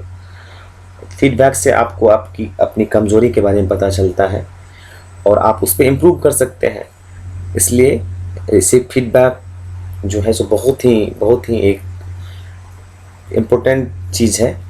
उसके अलावा आप कैसे पब्लिकली स्पीक कर सकते हैं और कैसे प्रेजेंट कर सकते हैं, इसके बारे में भी Indian institute of public administration में हमें बताया गया और ये काफ़ी हेल्पफुल रहा। उसके अलावा एक ऑफिस प्रोसीजर ये होता है, institute of secretariat training and management, Munirka के आसपास न्यू दिल्ली में है। ISTM बोलते हैं इसे संक्षिप्त में। इसमें आपको सारे एस्टेब्लिशमेंट रूल्स हैं उसके बारे में बताया जाता है। जो गवर्नमेंट के जितने भी रूल्स रेगुलेशंस है, एक तरीके से जो HR ऐसे प्राइवेट कंपनीज में HR होता है उनका जो काम होता है उसी टाइप से, उस सेम नहीं बट उस टाइप से ये कुछ काम है। जैसे एस्टेब्लिशमेंट रूल क्या है, लीव गवर्नमेंट के लोगों को लीव रूल्स क्या हैं, उसका ट्रैवल अलाउंस, वो DA, इस सब का क्या रूल है, कंडक्ट रूल ये बहुत इंपॉर्टेंट है कि क्योंकि आप सिविल सर्विस कंडक्ट रूल के से आप बाध्य होते हैं। बहुत सारी चीज़ें हैं जो आपको नहीं करनी होती है, तो अगर आप वो करते हैं तो आप दोषी पाए जाएंगे। इसलिए मतलब कंडक्ट रूल्स तो बहुत ही इंपॉर्टेंट है, इसको समझना अगर आप किसी भी गवर्नमेंट सर्विस में है तो। फिर से विजिलेंस और RTI के बारे में भी जानकारी दी गई, क्योंकि हो सकता है कि कहीं पे आप CPIO जाके बने तो आपको जो इन्फॉर्मेशन देना पड़े, और इन्फॉर्मेशन, राइट टू इन्फॉर्मेशन ये बहुत ही अच्छी पहल थी, तो इसलिए इसको समझना बहुत ज़रूरी है। सिमिलरली विजिलेंस भी, और जो सबसे इम्पोर्टेंट इस सब में है नोटिंग एंड ड्राफ्टिंग, क्योंकि सरकारी काम जो है उसमें आपको बहुत अच्छे से नोटिंग एंड ड्राफ्टिंग करनी आनी चाहिए। क्योंकि जब आप फाइल आगे बढ़ाते हैं तो उस पर आप कितने अच्छे तरीके से संक्षेप में, बहुत जितने अच्छे से आप नोटिंग करते हैं उतना अच्छा ऑफिसर माना जाता है जनरली, क्योंकि सारी चीज़ें संक्षेप में उस फाइल पे होनी चाहिए ताकि आप अपनी बातें अपने से ऊपर वालों को या अच्छे से समझा सकें। सो दैट्स वाई ये ISTM में हमें इन सब सारी चीज़ों को ट्रेनिंग दी गई। इसके अलावा पार्लियामेंट्री प्रोसीजर्स, ये हमें bureau of parliamentary studies and training जो कि BPST होता था इसलिए बोल रहा हूँ कि अब इसका नामकरण चेंज हो गया है। अब इसे parliamentary research and training institute for democracies pride कहते हैं। तो यहाँ पे हमें पूरे लेजिस्लेटिव प्रोसेस के बारे में बताया गया। फिर से जो डिफरेंट पार्लियामेंट्री क्वेश्चंस होते हैं, स्टार्ड अनस्टार्ड, और इसके बारे में बताया गया कि किस तरीके से सप्लीमेंट्री हम पूछ सकते हैं, किस में नहीं पूछ सकते हैं, कैसे पूछा जाता है, क्या प्रोटोकॉल होता है, और भी जो बहुत सारे प्रोसीजर हैं पार्लियामेंट के उनके बारे में बताया गया। बजटरी प्रोसेस के बारे में बताया जाता है, किस तरीके से बजट बनता है, कौन कौन कमेटी इन्वॉल्व होती है, उसके डिफरेंट स्टेप्स क्या हैं। फिर से पार्लियामेंट्री प्रिविलेजेस जो कि हमारे ऑनरेबल MPs वगैरह को मिलते हैं वो क्या है प्रिविलेज। उसके अलावा इंडियन पार्लियामेंट में कमेटी सिस्टम क्या होता है, और ये सब समझने के बाद हमें लास्ट में लोकसभा, राज्यसभा और जो सेंट्रल हॉल है उसका विजिट करवाया गया। तो literally it was an amazing experience. बहुत अच्छा लगता है उसमें जाकर के, आपको समझ में आता है कि अच्छा ये है पार्लियामेंट, यहाँ पे ये सारा किस तरीके से होता है। उसको आपको मतलब समझने, किसी भी सिटीजन के लिए एक बहुत ही प्राइड का मोमेंट होता है जब आप देखते हैं कि किस तरीके से काम चलता है पार्लियामेंट में। ये कुछ तस्वीरें हैं जो हम लोग का ये ग्रुप फ़ोटो वगैरह है कि जो हमने वहाँ पे खिंचवाया था। तो मुझे लगता है कि अभी तक हम लोग इन सब सारी चीज़ों में कि मैनेजमेंट एंड एडमिनिस्ट्रेटिव स्किल्स ये हमारा हो गया है। तो अब हम आगे बढ़ेंगे। Now we have completed the three main bucket. Now the fourth one is the most important, and that is the practical experience through attachment with various offices. तो अभी तक हमने जो कुछ भी देखा वो क्या था कि आप थियोरेटिकल नॉलेज थी, कुछ ऑफ कोर्स वहाँ पे हैंड्स ऑन प्रैक्टिस भी था, लेकिन जो मेन एक्सपीरियंस आपको होता है जब आप फील्ड में जाते हैं, जब आप ग्राउंड रियलिटीज़ को देखते हैं, तो ये सबसे आई थिंक सबसे इम्पोर्टेंट जो था, सबसे महत्वपूर्ण जो है सो ये वाला बकेट है। इसमें 5 चीज़ मेनली आता है। एक है फाउंडेशन कोर्स। फाउंडेशन कोर्स क्या होता है कि जो ग्रुप ए सर्विस ऑफिसर्स हैं सेंट्रल गवर्नमेंट के, उसके लिए एज एन इंडक्शन कोर्स होता है। मतलब अगर आप जाते हैं एज ए फ्रेश एंट्रेंट तो आपको सारा आइडिया इसमें दिया जाता है। और ये बहुत ही कहते हैं foundation course is the most beautiful thing that is happen ever in the life of officers. तो यहाँ पे लोग काफ़ी एक्सपीरियंस आपको मिलता है, काफ़ी एंजॉय करते हैं, बहुत कुछ सीखने को मिलता है। Second is field operation division attachment. तो एफओडी, इसको फील्ड ऑपरेशन डिवीजन को एफओडी कहते हैं। तो जो हमारे जितने भी सर्वेज होते हैं उसका फील्ड वर्क यहीं पे होता है। तो यहाँ पर जो ISS और SSS कैडर मिल के काम करते हैं उसके बारे में पता चलता है कि किस तरीके से हम जो फील्ड में जाते हैं तो क्या क्या डिफ़िकल्टीज हमें मिलती है, इसके बारे में बताया जा रहा है। सिमिलरली स्टेट DES अटैचमेंट होता है। तो director of economic and statistics, her state का अपना अपना होता है। तो वहाँ पे भी जो स्टेट से रिलेटेड जो स्टैट्स का काम होता है या इकोनॉमिक्स का काम होता है वो वहीं पे होता है। तो वहाँ पे जाकर के भी आपको बहुत कुछ सीखने को मिलता है कि जो स्टेट्स हैं वो किस तरीके से डेटा कलेक्ट करते हैं। और फिर एक होता है कि आपको स्टैटिस्टिकल डिवीज़न या यूनिट्स ऑफ अदर मिनिस्ट्रीज में आपको भेजा जाता है। तो यहाँ पे आप जॉब से पहले आप किसी मिनिस्ट्री में जाते हैं और वहाँ पे देखते हैं कि मिनिस्ट्री में कैसे काम होता है स्टैट से। वो जो इनलाइन मिनिस्ट्रीज है उसमें स्टैटिस्टिकल सेटअप क्या है, कैसे होता है, और आपको मिनिस्ट्री का एक वर्क कल्चर भी पता चलता है। और द फिफ्थ वन है ऑन द जॉब ट्रेनिंग। तो ऑन द जॉब ट्रेनिंग में आपको हम लोग के समय 6 मंथ का ऑन द जॉब ट्रेनिंग होता था। ये एक तरीके से पोस्टिंग ही है आपकी, क्योंकि वहाँ पे जाकर के आप as a trainee assistant director वहाँ पे ज्वाइन करते हैं और 6 महीने वहाँ पे सीखते हैं, बनिस्बत सारा काम भी करते हैं। और फिर उसके बाद वापस आप 1 वीक के लिए NSST आते हैं और वहाँ पे प्रेजेंटेशन वगैरह दे करके आपकी पूरी ट्रेनिंग ख़त्म हो जाती है। तो हम यहीं से शुरुआत करेंगे और सबसे पहले जो इसका है वो है फाउंडेशन कोर्स, जो कि बहुत ही अहमियत रखता है। तो उसकी बात हम करते हैं। So now coming to the foundation course, ये पूरे 2 साल के ट्रेनिंग पीरियड का सबसे खूबसूरत कोर्स होता है। और इसमें आप हर तरीके से अपने आप को ग्रूम करते हैं, चाहे वो एकेडमिकली हो, चाहे शारीरिक रूप से हो, चाहे कल्चरली हो, इंटेलेक्चुअली, कुछ भी ले लीजिए आप, सोशली हो, हर तरीके से आप खुद को ग्रूम करते हैं इस मॉड्यूल में। तो ये मॉड्यूल फाउंडेशन कोर्स हमारा हुआ था doctor Marri Chenna Reddy human resource development institute of Telangana. हम लोग इसको MCRHRD भी बोलते हैं, हैदराबाद में जो है। तो पहले जो फाउंडेशन कोर्स था वो लवासना में होता था 8-9 साल पहले ISS का। लेकिन चूँकि अब वहाँ पे जो लवासना की कैपेसिटी है वो बहुत कम है और जो ऑल इंडिया सर्विस वगैरह है उनका जो रिक्रूटमेंट है वो ज़्यादा हो रहा है।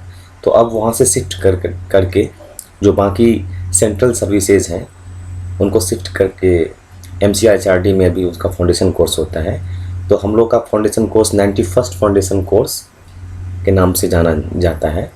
और किसी भी फाउंडेशन कोर्स की जो ऑब्जेक्टिव होती है वो सबसे पहले होती है कि वहाँ पे वेरियस सर्विसेज होते हैं, हर सर्विस के लोग आते हैं, तो उनके बीच में एक कोऑपरेशन का भाव पैदा करना होता है और एक एस्पिरिट डी कॉर्प्स की जो एक फीलिंग है उसको बिल्डअप करना होता है। और जो ऑलराउंड डेवलपमेंट है किसी भी ऑफिसर की, उसकी पर्सनैलिटी को, जैसा मैंने बताया, इंटेलेक्चुअली, मोरली, फिजिकली, एस्थेटिकली, हर तरीके से उसको ग्रो करना और उनको रिक्विजिट स्किल डालना, उनकी नॉलेज को बढ़ाना, ताकि जो कि उनके पास जो आगे एज ए पब्लिक सर्वेंट जो भी चैलेंजेस मिले आने वाले समय में उनको वो बहुत बखूबी निभा सकें। आपको बता रहा हूँ कि जो हमारा 91st FC था उसमें टोटल 9 तरीके के सर्विस थे। Indian police service, Indian forest service, Indian postal and telegraph account and finance service, Indian postal service, Indian trade service, Indian statistical service जो कि हम लोग खुद थे, इंडियन इकोनॉमिक सर्विस और एक रॉयल भूटान पुलिस सर्विस थे। ये लोग रॉयल भूटान पुलिस सर्विस जो भूटान के पुलिस, जैसे इंडिया का IPS है वैसे ही भूटान के जो उस टाइप के जो पुलिस सर्विस है वो है, उनके भी ऑफिसर्स थे, हमारे साथ ट्रेनिंग लिए इसमें। और फिर इंडियन ऑर्डिनेंस फैक्ट्री सर्विस। तो कुल मिला के 9 टाइप के सर्विस थे और यहाँ पे सभी को ऑफिसर्स ट्रेनिंग कहा जाता था। तो हम अभी ओटी जब भी कहेंगे तो आप समझिए ऑफिसर ट्रेनिंग की बात कर रहे हैं। और ये स्टेट वाइज उनका प्रोफाइल है कि किस स्टेट से कितने थे। तो टोटल 126 ऑफिसर्स ट्रेनिंग्स थे टोटल फाउंडेशन कोर्स में, from different state, from different service. और स्टेट के आप तो एक कंट्री भी कह सकते हैं, भूटान से भी थे। तो ये आप एक प्रोफाइल हो गया। जो पहला इनॉग्रेशन फंक्शन था उसमें ऑनरेबल गवर्नर आए थे उस समय के, श्री ESL नरसिम्हन सर, वो चीफ गेस्ट थे।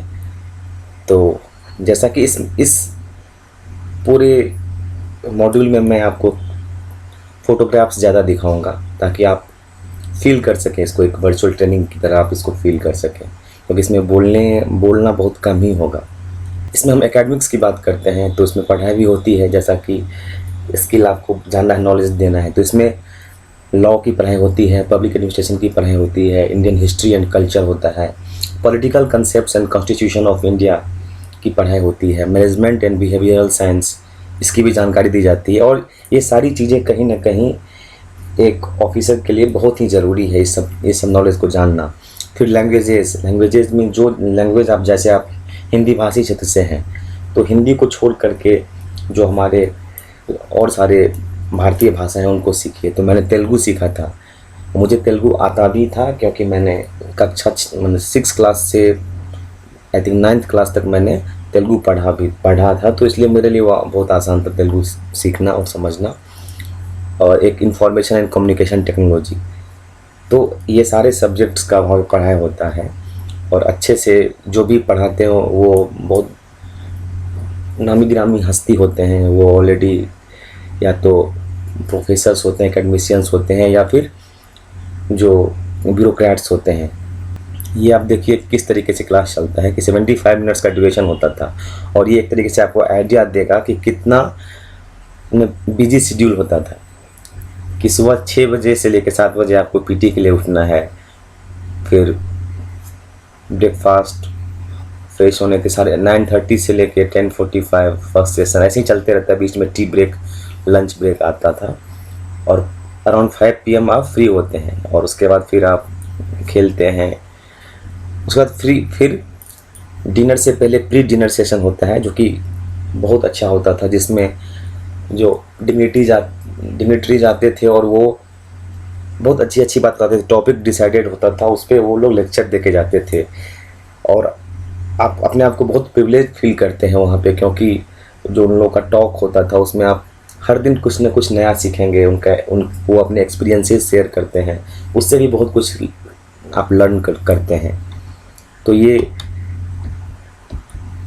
देखिए, ये क्लासरूम का पिक्चर है कि फर्स्ट डे सबको एक्सपेक्टेशन के लिए बुलाया गया था कि फाउंडेशन कोर्स में आने के बाद आपकी एक्सपेक्टेशन क्या है।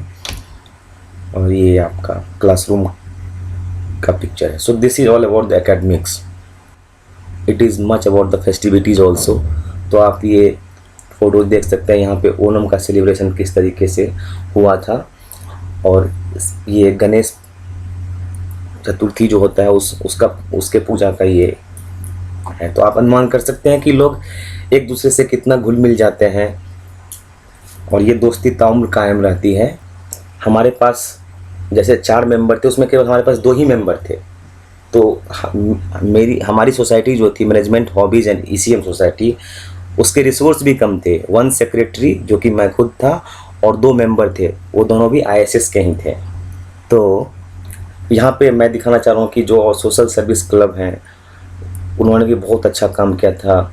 ये ब्लड डोनेशन कैंप है, ये जाकर के उन्होंने कंबल ब्लैंकेट का डिस्ट्रीब्यूशन किया था। फिर यहाँ से लिटरेरी सोसाइटी की मैगजीन है और ये हमारी सोसाइटी की है ECM क्लब हॉबी। तो इसमें जो भी वेरियस हॉबी, जैसे कि आप देखें फ्लूट सीखते हैं, गिटार सीख रहे हैं, पियानो सीखते हैं, क्लासिकल म्यूजिक सीख रहे हैं, फोटोग्राफी सीख रहे हैं, गार्डनिंग सीख रहे हैं, सालसा सीख रहे हैं, ये कथक सीख रहे हैं।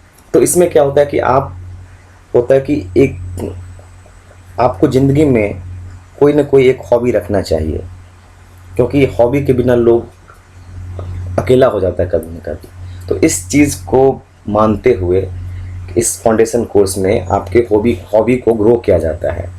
तो ये जिम्मेदारी हमारे क्लब की थी, तो हमने इसको बखूबी निभाया था। उसके बाद आता है इंडिया डे। इंडिया डे में हम लोग पूरे इंडिया के डाइवर्स कल्चर को, जो यूनिटी एंड डाइवर्सिटी है, उसको हम लोग दिखाते हैं। वो खान पान, पोशाक, जो क्यूजीन है, जो हमारा वेशभूषा है, उसको लेकर के, और ये बहुत ही आह्लाद का क्षण होता है। आप देख ही सकते हैं, फ़ोटो से आपको पता चल रहा होगा कि किस तरीके से एंजॉय कर रहे हैं। ये भी इंडिया डे का ही है। फिर उसमें जो पोएट्री है, ये भी हम लोग के क्लब ने ऑर्गेनाइज़ किया था, ECM क्लब ने। तो पोएट्री में भी बहुत लोगों ने पार्टिसिपेट किया था और इसे काफ़ी एक सक्सेसफुल इवेंट बनाया था। और नीचे फोटोग्राफी है, जो कि इंस्टीट्यूट की तरफ से होता था। एक फोटोग्राफी कंपटीशन था। इसका कल्चरल होता है, तो FC में कल्चरल की भी एक अहमियत होती है। अगर आप इंटरेस्टेड हैं किसी विषय, गाने में या पोएट्री में या डांस में, कॉमेडी में, कुछ भी, मिमिक्री में, there might be lot of talent. तो if you want to showcase then the FC will give you platform. और ऐसा नहीं है कि आपके पास टैलेंट हो ही, आप देख के लोगों को या वहाँ पे जाके सीख सकते हैं। आप मोटिवेट हो सकते हैं कि नहीं, मुझे कुछ सीखना है, करना है, जो कि एक अच्छा पहल है। तो ये सब चीज़ करने का मौका आपको काफ़ी मिलता है। कल्चरली आप स्ट्रांग होते हैं, आप आर्ट से जुड़ते हैं, आप समझते हैं कि कैसे ये आपके जीवन को प्रभावित करता है। तो ये कुछ तस्वीरें हैं FC कल्चरल का। इसमें ये जो कव्वाली है, ये भी हमारी जो ECM क्लब था उसने ऑर्गेनाइज़ किया था। एक कंप्लीट इवेंट था कव्वाली का, जो काफ़ी सराहा गया था। और ये फिर कल्चरल है, आप देख सकते हैं, क्लासिकल डांस, सिंगिंग, क्लासिकल। सो FC में एक और भी जो बहुत अच्छा मैकेनिज़्म था, वो काउंसलर ग्रुप मीटिंग का था। तो काउंसलर ग्रुप मीटिंग में क्या होता है कि it is a mechanism which facilitates interaction between the senior officer and officer trainee। तो कोई सीनियर ऑफिसर जो ऑलरेडी वर्किंग है, वो आते थे और जो ऑफिसर ट्रेनीज़ का ग्रुप है उससे इंटरेक्ट करते थे। तो इसमें जितने भी OTs थे उनको 12 ग्रुप में बांटा गया। तो ये जो ग्रुप है, ग्रुप नंबर 11, जिनके काउंसलर गोपी सर थे, जो कि इंडियन रेवेन्यू सर्विस के हैं। तो उन्होंने इतने लोगों का काउंसलर थे वो। तो इसमें मुझे काउंसलर ग्रुप रिप्रेजेंटेटिव बनाया गया। तो मैं एज ए CGR सर से इंटरेक्ट करता था, और फिर जैसे कि वो कब आएंगे, क्या आज का प्लान रहेगा, इसके बारे में जानकारी लेना, और फिर ग्रुप को बताना, और फिर हम सर काउंसलिंग करते थे। तो इससे क्या होता है, ये कितना अच्छा मैकेनिज़्म है कि आप अपने प्रॉब्लम को, जो भी प्रॉब्लम आप फेस कर रहे हैं, या जो भी क्वेरीज है, वो उनसे आप उनका सॉल्यूशन पा सकते हैं। अच्छा सा डिस्कशन होता था, वो फ्रेंडली सजेशन देते हैं, एडवाइस देते हैं, आगे के कैरियर के बारे में बताते हैं, एक तरीके से मोरल और इमोशनल सपोर्ट भी देते हैं। और जो एक होता है बिहेवियरल चेंजेस, अगर किसी OTs में आ रहा है, वो एक जो इतना डिसिप्लिन्ड 3 महीने का लाइफ स्पैन होता है, इतना बिजी शेड्यूल होता है, उसमें अपने आप को एडजस्ट नहीं कर पा रहा है, तो उसके बारे में भी वो उसको अच्छे से एक तरीके से ज्ञान देते हैं, समझाते हैं, ताकि वो अपने आप को स्ट्रेंथन फील कर सके। तो ये एक बहुत अच्छा मैकेनिज़्म है कि आपको अपने सीनियर से सीखने को मिलता है। और सीनियर क्या, जैसे मैं ISS में था और मुझे सीखने को मिल रहा है IRS से, तो हम एक अलग अलग सर्विस को जानते भी हैं। और बाकी जो और भी जो ग्रुप्स थे, उसमें भी कोई IPS थे, कोई IAS थे, कोई और भी, मतलब डिफरेंट वेरियस सर्विस से लोग थे जो सीनियर ऑफिसर्स थे। तो ये एक बहुत अच्छी चीज़ थी। और इसी काउंसलर ग्रुप के जो हुआ था, एक फिट का आयोजन हुआ था, जो कि ऑफिसर्स क्लब के द्वारा इसका आयोजन किया गया। सारी जिम्मेदारी ऑफिसर्स क्लब की थी। उसमें क्या होता है कि आपको एक स्ट्रेटजी बनाना होता है जिसमें आपको कूपन बेचना होता है और पैसे एकत्रित करने होते हैं, और जो प्रोसीड्स होगा, जो पैसे आपको मिलेंगे, वो फिर स्टेट चाइल्ड ऑर्फन हाउस में जाता था। तो इसमें चूँकि जो हमारी काउंसलर ग्रुप का टीम था, तो उसकी एक अलग स्ट्रैटेजी थी। पहले ये बाकी लोगों का आप देखिए, तो लोगों ने बहुत अच्छा किया, सब अपने तरीके से। कहते हैं जिसको कुकिंग आता है वो कभी भूखे नहीं मर सकता है। तो बहुत अच्छा चीज़ है ये भी, इससे आपको मतलब सेल्फ डिपेंडेंट होने की भी एक मतलब क्षमता बढ़ेगी, और इसको आप बहुत अच्छे से एंजॉय कर पाइएगा। हमारा स्टॉल था, ये हमारी स्ट्रैटेजी थी। तो इसमें हम लोग थोड़ा पीछे हो गए, तो हमने इसको एक अलग टाइप से बनाया था कि कह के खिलाएंगे फैजल की दुकान के सत्तू पराठा, जलेबी, ठंडे, फ्रूट एक्जोटिका, क्विल एग, बज्जी, मखाना खीर, सब खिलाएगा रे तेरा फैजल। तो इस टाइप से हमने बनाया था, अट्रैक्टिव टाइप से। लेकिन हम लोग का कुछ इसमें स्ट्रैटेजी थोड़ा सा डाउन हो गया। वो बहुत अच्छा एक्सपीरियंस था जो मैं बताना चाहूँगा कि अगर आप सही प्लान नहीं करते हैं तो किस तरीके से एंड वक्त पे आपको गड़बड़ हो जाता है। तो वो समझिए कि हम लोगों ने बनाया था सत्तू पराठा। सत्तू पराठा के लिए सत्तू चाहिए, और हमने ये पोस्टर पहले ही छपवा दिया था। लेकिन जब हम लोग बाजार गए, मार्केट गए, तो हैदराबाद में हमें सत्तू नहीं मिल रहा था। सत्तू के बदले बेसन मिल रहा था। अब बेसन का तो पराठा बनेगा नहीं, तो फिर हमने उसका एक अल्टरनेटिव निकाला, जो चना को लेकर के फिर उसे मिक्सी में पीस करके हमने खुद ही सत्तू बनाया। तो ये एक सीख थी कि आपको पहले चेक कर लेना होता है कि जो रॉ मटेरियल है वो आपको मिल पा रहा है कि नहीं। तो लेकिन ये इससे कुछ लॉस नहीं हुआ। दूसरा था जलेबी। तो जलेबी एक ऐसा आइडिया था कि ये मतलब अट्रैक्ट करेगा, लोग, भीड़ आएगी हमारे पास, हमारे कूपन बिकेंगे। प्रॉब्लम ये हुआ कि जलेबी तो हमने मतलब सोच तो लिया था, लेकिन उसे बना नहीं पाए, शेप नहीं दे पा रहे थे अच्छे से। तो फिर बाद में चारू निगम मैम थी IPS, उन्होंने बहुत अच्छे से, फिर हमारे ग्रुप में थी, उन्होंने अच्छे से बना दिया। तो हम लोग का हो गया काम, और जलेबी सक्सेसफुल भी रहा। तो मेरा कहना ये है कि आप जब भी कोई काम करते हैं तो पहले आप उसको एक ट्रायल बेसिस ले लेना चाहिए था। और तीसरा जो है हम लोगों ने रखा था कैमल राइडिंग। ये हम लोग को चूना लगा दिया। कैमल राइडिंग में क्या था कि हम लोगों ने जिस को बुक किया था, तो वो आवर्स के हिसाब से चार्जेस था, लेकिन हम लोगों ने उसकी टाइमिंग गलत रख दी थी। हमने 12 बजे से उसकी टाइमिंग रखी, और उसको कैमल को आते आते 1 बज गया। और तब तक जो हमारे सारे जो कस्टमर आते, यानी कि जो बच्चे लोग आते खरीदने के लिए, या जो और लोग आते, वो ऑलरेडी आके चले गए थे। तो जब हमारा कैमल आया तो वो खाली बैठा रहा। तो इसके कारण हमारी जो इनकम जो हमारी थी, कि ये सबसे अट्रैक्टिव चीज़ था, ऑफ कोर्स सबसे अधिक हमें यही इसी से उम्मीद थी कि कैमल राइडिंग से हमारा इनकम होगा, रेवेन्यू जनरेट होगा। लेकिन उल्टा हो गया, क्योंकि हमने एक लमसम अमाउंट तो इस ऊँट वाले को दे दिया और ये बिका नहीं। तो यहाँ पे मतलब आपको सीखना, ये एक अच्छा एक्सपीरियंस था कि स्ट्रैटेजी जो होनी चाहिए, बहुत सारी चीज़ों को देख समझ के लगाना चाहिए। उसके बाद ये एडवेंचर एक्टिविटीज़। तो ये एडवेंचर एक्टिविटीज़ जो था, नेचर लवर और एडवेंचर क्लब था, उन लोगों ने करवाया था, और बहुत अच्छा आयोजन था। क्योंकि ये ऑफिसर बनने के लिए आप में एक और क्षमता, कैपेबिलिटी डेवलप होना चाहिए, करेज की, साहस होनी चाहिए। और साहस आपके फिजिकल स्ट्रेंथ से केवल नहीं आता है, ये कुछ इंट्रिंसिक क्वालिटी होती है, क्योंकि इसके लिए डिटर्मिनेशन भी चाहिए, विल पावर भी चाहिए। बहुत लोग जो बहुत हिस्ट पुस्ट होते हैं वो भी डर जाते हैं एडवेंचरस एक्टिविटीज़ करने के लिए।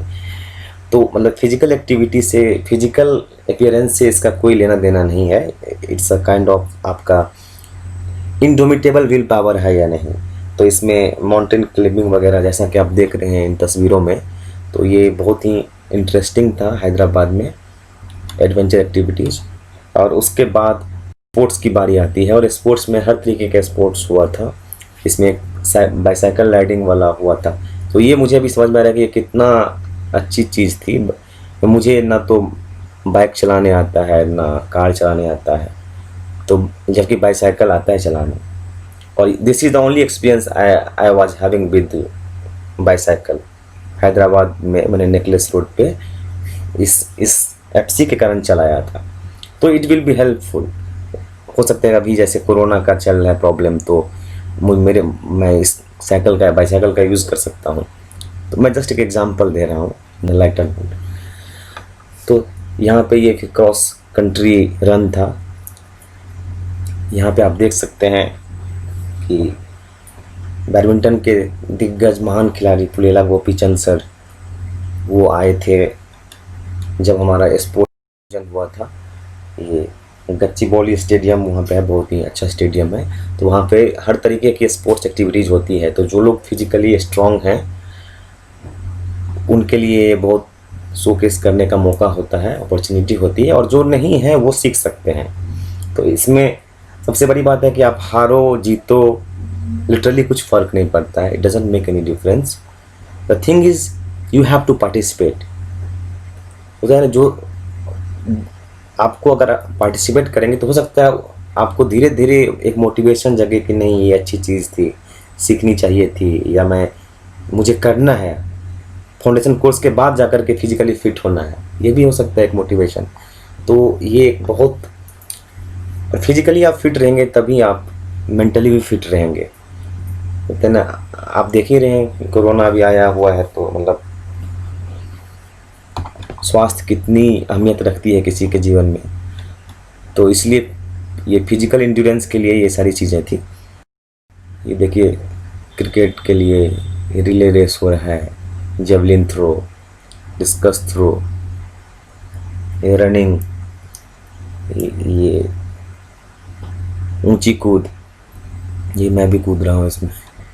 और मेरे लिए इसमें सबसे बड़ी अहमियत थी कि मैंने इस स्पोर्ट्स में एक भी कुछ भी मैं जीत नहीं पाया, लेकिन ये ऊंची कूद में ऑल्दो मेरा हाइट एवरेज हाइट है, लेकिन मैंने बहुत अच्छी कोशिश की और आपको ताज्जुब हुआ कि मेरा इसमें 4th रैंकिंग था इतने लोगों में। और ये मुझे काफ़ी नहीं, एक होता है ना, एक मनोबल दिया था मुझे उसमें।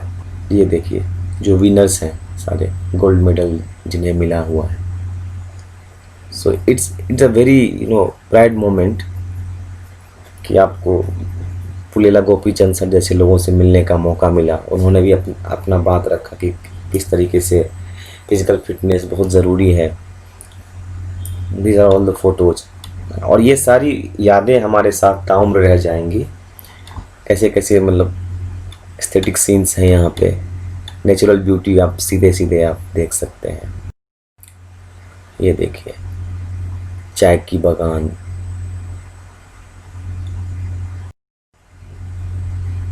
देखिए जब हम लोग थक जाते थे तो कहीं भी रोड पे भी सो जाते थे, फिर उठते थे। तो इसमें आपका एक फिजिकल फिटनेस भी और फिजिकल इंड्योरेंस दोनों चीज़, करेज, विल पावर, ये सारा फैक्टर आप में डेवलप होता है। और उस जंगल में आप जैसे फॉरेस्ट में आप जाते हैं तो वहीं पे कहीं पे आपको स्टे करना होता है। तो जो सीमित संसाधन है, सीमित संसाधन में लोग किस तरीके से जीते हैं।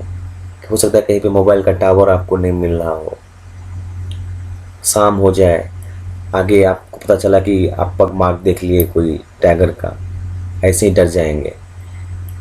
बहुत तरीके के चैलेंजेस हैं, लीचेज थे। तो ये सारी चीज़ें आपको सीखने को मिलेगा कि जब कोई अनफोर्सीन सर्कमस्टेंस होता है तो उसके हिसाब से आप कैसे फ्लेक्सिबल होकर के कैसे रिस्पॉन्ड करते हैं। तो बहुत कुछ सीखने को मिलता है इस एफसी ट्रैकिंग में। और ये बहुत ही अच्छे से इसको आप याद करेंगे। जो दोस्ती आपने इस 12-13 लोगों के साथ बनाया है वो आपके साथ ज़िंदगी भर रहेगा। ये हम लोग की टीम थी। We have enjoyed a lot in this trekking. क्या होता है मॉड्यूल विलेज विजिट का, जिसमें आप 1 वीक के लिए हर टीम को बांटा जाता है, उसका ग्रुप लीडर होता है। इसमें भी मैं एक टीम का ग्रुप लीडर था विलेज विजिट में। और इसमें हमें एक विलेज भेजा गया था, तेलंगाना का एक विलेज। वहाँ पे जाकर के हमें जो गांव की जो एक क्या क्या चीज़ वहाँ पे क्या कठिनाइयाँ होती है, यानी ग्राम दर्शन को आप कर सकते हैं, बहुत नज़दीक से आप देख सकते हैं उन सब चीज़ों को। जैसे वहाँ पे पंचायती इंस्टीट्यूशन कैसा है, वो सही से काम कर रहा है या नहीं कर रहा है, गांव वालों की क्या डिफ़िकल्टीज़ है वहाँ पे, मतलब गाँव के परिवेश, उसकी अर्थव्यवस्था, वहाँ पे क्या रोज़गार है, क्या खेती होती है, सो इन सब को देखने को मिलता है।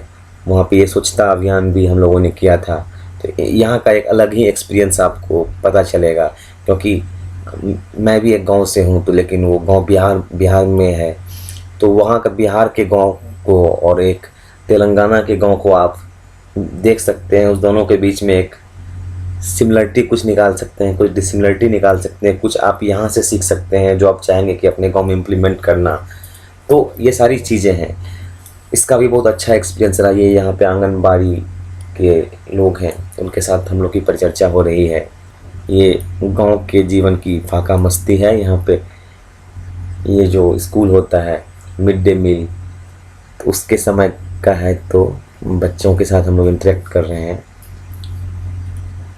आप देख सकते हैं सारा कुछ। तो विलेज विजिट में भी काफ़ी कुछ सीखने को मिला। इसके बाद जो ये फाउंडेशन कोर्स हुआ, इसमें जो भी सर्टिफिकेट्स मुझे मिला है, तो इसमें क्या होता है कि सब्जेक्ट वाइज जो हाईएस्ट मार्क होता है वो हर सब्जेक्ट, जैसे कि आपको शुरुआत में दिखाया गया था 6-7 सब्जेक्ट था, तो सबको मिलता है। तो मुझे भी हाईएस्ट मार्क्स आया था political concepts and constitution of India, इसमें तो मुझे गोल्ड मेडल मिला था। तो ये सर्टिफिकेट ऑफ मेरिट मुझे एक इसमें मिला। और ये जो बीच वाला सर्टिफिकेट है, ये आपका कोर्स कंप्लीशन सर्टिफिकेट है, कि ये उसमें बताया जाता है कि आपने जो फाउंडेशन कोर्स था, ये 91st फाउंडेशन कोर्स, जो कि all India service, central civil service, Indian statistical service, Indian economic service और रॉयल भूटान पुलिस सर्विस के ऑफिसर्स के द्वारा वो लोग थे इसमें पार्टिसिपेशन, और उसमें इन्होंने सक्सेसफुली कंप्लीट किया। और एक मुझे मिला था सर्टिफिकेट ये बेस्ट डायरेक्टर के लिए। तो एक के सिन्हा प्ले का कंपटीशन होता है, नाटक का कंपटीशन होता है, तो उसमें वो हमारी टीम जो थी, जो नाटक की थी, उसका मैं डायरेक्टर भी था। तो उसमें मुझे बेस्ट डायरेक्टर, जितने भी नाटक हुए होंगे उसमें बेस्ट डायरेक्शन मैंने किया था, तो उसे बेस्ट डायरेक्टर का अवार्ड मिला था। ये वही गोल्ड मेडल है सब जैसे। हाँ, और इसके साथ साथ मुझे एक ये भी मिला था कि रोलिंग शील्ड। हाँ, तो जो क्लब और सोसाइटीज़ थे, जो शुरुआत में इलेक्शन हुआ था जो मैंने बताया था, तो उसके बाद होता है कि सबसे बेस्ट क्लब कौन सा था, तो इसमें भी कांटेदार टक्कर थी। बहुत सारे क्लब ने बहुत अच्छा किया था। और आपको बताया होगा कि हमारा जो क्लब था ECM क्लब, उसमें एक सेक्रेटरी मैं था और हम दो लोग थे केवल, जबकि बाकी में 4 लोग होते हैं, हम लोग में केवल 2 ही मेंबर्स थे। तो हम तीनों लोगों ने मिल करके बहुत अच्छा परफॉर्म किया था। बजट कम रहते हुए भी, रिसोर्स कम रहते हुए भी, हमने बहुत सारी क्रिएटिविटी और इनोवेशन दिखाया था, बहुत सारे इवेंट्स करवाए थे। और फिर हमें rolling shield for the best performance among clubs and societies भी मिला था। ये देखिए, ये अवार्ड मिला था, बेस्ट क्लब अवार्ड। और ये बहुत ही अच्छा लगा था, क्योंकि एक इवेंट हो रहा था, उसके दौरान एकमात्र ये प्राइज़ दिया गया था, बेस्ट क्लब अवार्ड, तो उसमें हमें मिला। और ये हमारे 2 मेंबर्स थे, तो बहुत ही प्राइड मोमेंट था मेरे लिए ये। तो gold medal for spirit de corps award, आपको शुरुआत में बताया हूँ कि ऑब्जेक्टिव जो होता है फाउंडेशन कोर्स का, वो होता है कि बिल्डअप करना स्पिरिट डी कॉर्प्स को एक अपनापन तरीके से। तो इसके ये कुछ जो इसमें लिखा गया है, ये कि ऑफिसर ट्रेनीज जो कि मैक्सिमम कंट्रीब्यूशन देगा स्पिरिट डी कॉर्प्स में, उसको गोल्ड मेडल मिलेगा। तो उसका ये सारा पैमाना है, जैसे commitment to public service, believe in the unity and integrity of India and its pluralistic culture, understanding the interdependence of various public services and appreciation of the need for harmonious relationship. इस तरीके से बहुत सारा कुछ है, readiness to empathise as well as suggest. तो ये सारी चीज़ें जिसमें है, liveliness, humour and wit, all those things. तो इसमें क्या होता है कि लास्ट में एक पोल होता है, सारे ऑफिसर्स अपना अपना वोट देते हैं और जिसको हाईएस्ट मिलता है या जो फिर जो मोस्ट कंट्रीब्यूटेड किया रहता है उसे स्पिरिट डी कॉर्प्स अवार्ड मिलता है। और मेरे लिए अच्छी बात थी कि ये अवार्ड मुझे ही मिला था। तो ये सर्टिफिकेट आप देखिए, और ये award gold medal for contribution to spirit de corps. तो ये बहुत ही प्राइड मोमेंट था और बहुत ही चेरिशिंग है ये थ्रू आउट लाइफ, क्योंकि ये फाउंडेशन कोर्स एक किसी भी ऑफिसर की ज़िंदगी में बहुत ही मायने रखता है, बहुत ही खूबसूरत पलों में से एक होता है, क्योंकि आप इतने सारे लोगों से मिलते हैं जो कि इतने डाइवर्सिटीज़ होती है, उनसे मिलते हैं, इंटरेक्ट करते हैं वेरियस सर्विसेज से, तो इसलिए ये आपको हमेशा यादगार रहता है। So now will talk about the field operation division attachment. तो ये अटैचमेंट जो था हमारा, ये भी करीब 1 महीने का था, 1 मंथ का था। और इसमें हमें जो जानकारी मिला था, जो भी नॉलेज हुआ था, क्योंकि फील्ड ऑपरेशन डिवीज़न में ISS की काफ़ी सारी पोस्ट है, बहुत सारे ऑफिस जो अपनी हमारी मिनिस्ट्री जो है उसकी जो ऑफिस है सो FOD में है और पोस्टिंग भी बहुत ज़्यादा है। और FOD का जब हम नाम लेते हैं तो हमें ISS के साथ SSS कैडर का भी नाम लेना पड़ेगा, क्योंकि जो सबऑर्डिनेट स्टैटिस्टिकल सर्विस के जो ऑफिसर्स होते हैं उनका बहुत बड़ा इसमें कंट्रीब्यूशन होता है। They are the field staff. वो जो हमारा क्वेश्चनेयर है उसको लेकर के जाकर के पूछते हैं और रिस्पोंडेंट से वो डेटा कलेक्ट करते हैं। तो it's not an easy job, क्योंकि क्वेश्चन को पूछना और उससे सही जानकारी लेना, एक सही डेटा जनरेट होना, ये एक सबसे बड़ा चैलेंज है।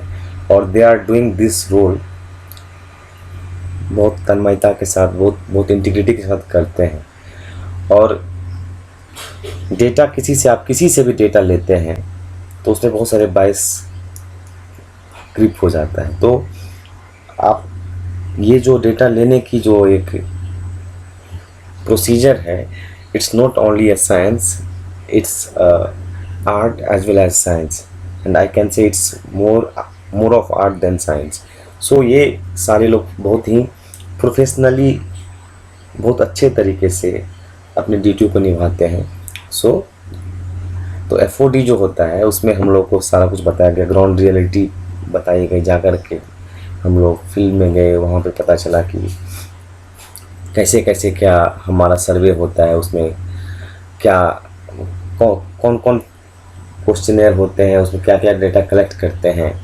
तो इसमें हमें नॉट ओनली दैट कि जो एडमिनिस्ट्रेटिव मैटर्स होता है FOD के रिलेटेड उसके बारे में जानकारी मिली, क्योंकि हो सकता है कि आपकी पोस्टिंग वहाँ लगे तो फिर वहाँ पे आप हेड ऑफ डिपार्टमेंट बने, HO बने, तो आपको जो वहाँ की एडमिनिस्ट्रेटिव जिम्मेदारी है, रिस्पॉन्सिबिलिटी है, वो भी आपको संभालनी होगी apart from the technical work. और सारे सर्वेज के बारे में जो उस समय चल रहा था उसके बारे में हमें फील्ड एक्सपोजर दिया गया। जो शेड्यूल्स जो भर के भेजा जाता है, जो हमारे ग्राउंड जो सबऑर्डिनेट सर्विस है के जो है स्टाफ है वो लोग भर के भेजते हैं, तो फिर उसमें कैसे उसकी स्क्रूटनी होती है, या जो भी लोग JSO या SSO जो भी स्क्रूटनी करते हैं उनसे हमें बहुत ये सब सीखने को मिला। और फिर जो आपका टेक्निकल वर्क है उसको लेकर के कैसे कंट्रोल होता है, उसका कैसे मैनेजमेंट होता है, FOD का क्या क्या है, जैसे कि उसमें भी होता है जोनल ऑफिस होता है, रीजनल ऑफिस होता है, सब रीजनल ऑफिस होता है। तो इस सब के बारे में आपको जानकारी मिली। और हमें भेजा भी गया था कि एक जोनल ऑफिस से RO भेजा गया, फिर SRO भेजा गया। तो हम लोग पहले जयपुर गए, जयपुर से फिर चंडीगढ़ गए थे। तो ये भी बहुत अच्छा एक्सपीरियंस रहा, क्योंकि बहुत कुछ जो होता है फील्ड का एक्सपीरियंस वो हमें यहाँ से सीखने को मिला था। हमें भेजा गया था directorate of economics and statistics. तो ये ग्रुप बना दिया गया था कि हर ग्रुप को कुछ को यहाँ, कुछ को यहाँ, तो इसमें 3 लोग करके थे कि 3 लोगों को यहाँ भेजा गया। तो हमें इसमें जयपुर भेजा गया था, राजस्थान स्टेट का जो directorate of economic and statistics था, वहाँ पे योजना भवन बोलते हैं। तो यहाँ पे हमें जो डेटा गैप होता है, जो कोर एरिया जैसे कि एग्रीकल्चर हुआ, हेल्थ हुआ, एजुकेशन हुआ, तो उस सब में क्या डेटा गैप है, क्या चैलेंजेस है, फिर जो सारे सेंट्रल सेक्टर की जो स्कीम होती है उसका मॉनिटरिंग कैसे किया जाए, ये सारा कुछ हमें वहाँ पे देखने को मिला कि वहाँ पे कैसे लोग स्टैटिस्टिक मेंटेन करते हैं, क्या उनका क्या इनोवेशन है। सो ये सारी चीज़ें आपको जब चूँकि आप सेंटर में जब आप काम करेंगे तो आपको बहुत सारा ऐसा काम होगा जिसमें आपको स्टेट के साथ कोऑर्डिनेट करना होगा, उनसे डेटा लेना होगा, तो आपको एक आइडिया मिलता है कि ये स्टेट के स्टाफ कैसे हैं, उनके बारे में सीखने को मिलता है। अगर वहाँ पे कुछ अच्छी चीज़ हो रही है तो आप उसको भी सीख सकते हैं। तो ये कुछ तस्वीर है जो वहाँ पे आर्थिक एवं सांख्यिकी एवं जिला रजिस्ट्रार, जो अजमेर भी, जयपुर से हम लोग अजमेर गए थे, ये डिप्टी डायरेक्टर का वहाँ पे ऑफिस है, तो उसे विजिट किया। ये कुछ तस्वीरें थी। उसके बाद जो अटैचमेंट होता है हम लोग का 2 वीक का होता है, स्टैटिस्टिकल डिवीज़न और यूनिट्स ऑफ अदर मिनिस्ट्रीज़। तो इसमें हमें अटैच किया गया था IPMD से डिवीज़न, जो कि मॉस्पी का ही डिवीज़न है। तो IPMD के बारे में हल्का सा आपको आइडिया दे दूँ कि IPMD जो है सो प्रोजेक्ट मैनेजमेंट आर्म है और ये गवर्नमेंट ऑफ इंडिया का एपेक्स मॉनिटरिंग इंस्टीट्यूशन है। तो ये जो 150 करोड़ से ऊपर की जो प्रोजेक्ट है, जो कि मेनली 16 इंफ्रास्ट्रक्चर सेक्टर में है, तो उसको ये लोग मॉनिटर करते हैं। और ये देखिए कि जब उसके बाद हमारी विदाई आ गई थी, ये फेयरवेल टाइप से कि हम लोग अलविदा नाश्ता कह रहे हैं, तो ये देखिए सारा सामान लेकर के हम लोग वापस जा रहे हैं। अब लेकिन जा क्यों रहे हैं, तो हम लोग जा रहे हैं कि हम लोग की पोस्टिंग दे दी गई इसके बाद 6 महीने के लिए, 6 मंथ्स के लिए हम लोग असिस्टेंट डायरेक्टर ट्रेनी का रोल निभाएंगे, और इसे ऑन द जॉब ट्रेनिंग भी कहते हैं। Directorate general of civil aviation, जो कि मिनिस्ट्री ऑफ सिविल एविएशन के अंदर आता है न्यू दिल्ली में। और इसके बारे में भी कुछ जानकारी दे दूं कि ये रेगुलेटरी बॉडी है सिविल एविएशन के फील्ड में, जो कि प्राइमरी डील करता है सेफ्टी इशूज़ के साथ। और जितने भी ट्रांसपोर्ट सर्विसेज हैं to India, from India, within India, तो इसका रेगुलेशन करता है ये। और ये जो इंटरनेशनल सिविल एविएशन ऑर्गेनाइजेशन है उसके साथ भी कोऑर्डिनेट करता है। तो ये सारी चीज़ें यहाँ पे होती है। तो यहाँ पे मैं as an assistant director trainee बन के गया था। यहाँ पे मैंने 6 मंथ एज ए ट्रेनी काम किया। और यहाँ भी मेनली पर्पस होता है सीखना ही, लेकिन आप ये समझ लीजिए कि आप जाते हैं तो आप जो वहाँ का एक प्रॉपर असिस्टेंट डायरेक्टर काम करेगा वो सारा काम आप करते हैं।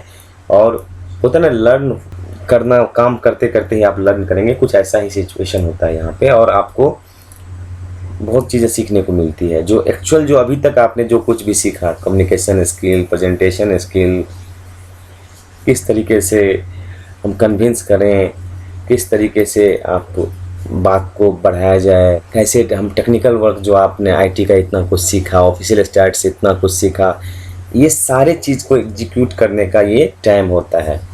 तो आप जितने अच्छे से एग्जीक्यूट करेंगे उतनी आपकी वाहवाही होगी, उतना आप सीखेंगे। और आप चूँकि न्यू ज्वाइनी होते हैं तो सब आपसे एक्सपेक्ट करते हैं कि आप जो एग्जिस्टिंग वर्क है उसमें कुछ इनोवेशन लाएं, उसमें कुछ क्रिएटिविटी अपनी दिखाएं, कुछ इफ़िशिएंटली उसको हैंडल करें। तो ये सारी चीज़ें होती है और इस चैलेंज को एक्सेप्ट करना अपने आप में बहुत अच्छा होता है। और आप जब चैलेंज एक्सेप्ट करते हैं तो आप सिस्टम को कुछ नया देते हैं, कुछ यूनिक देते हैं, और इसके दौरान ही आप सीखते भी हैं। तो इसलिए ऑन द जॉब ट्रेनिंग एक महत्वपूर्ण पहलू है। जो 2 साल का हमारा प्रोबेशन पीरियड था, तो इसके बाद शायद अंतिम में 1 वीक के लिए हमें वापस आना पड़ा था एकेडमी में, जिसमें कि हमने उस 6 महीने में क्या कुछ सीखा उसको बताना था, उसका प्रेजेंटेशन देना था, नॉलेज शेयर करना था। और फिर हमारा वैलेडिक्टरी फंक्शन हुआ था और फिर हम लोगों ने probation period is over now. So हमने 2 साल कंप्लीट किया। अब हम असिस्टेंट डायरेक्टर ट्रेनी से असिस्टेंट डायरेक्टर बन गए और हमारी पोस्टिंग उसी तरीके से वापस अब हम उसी प्लेस पे आ गए थे, DGCA में ही आ गए थे, जहाँ पे हम अपना प्रोबेशन से पहले 6 महीना काम किए थे।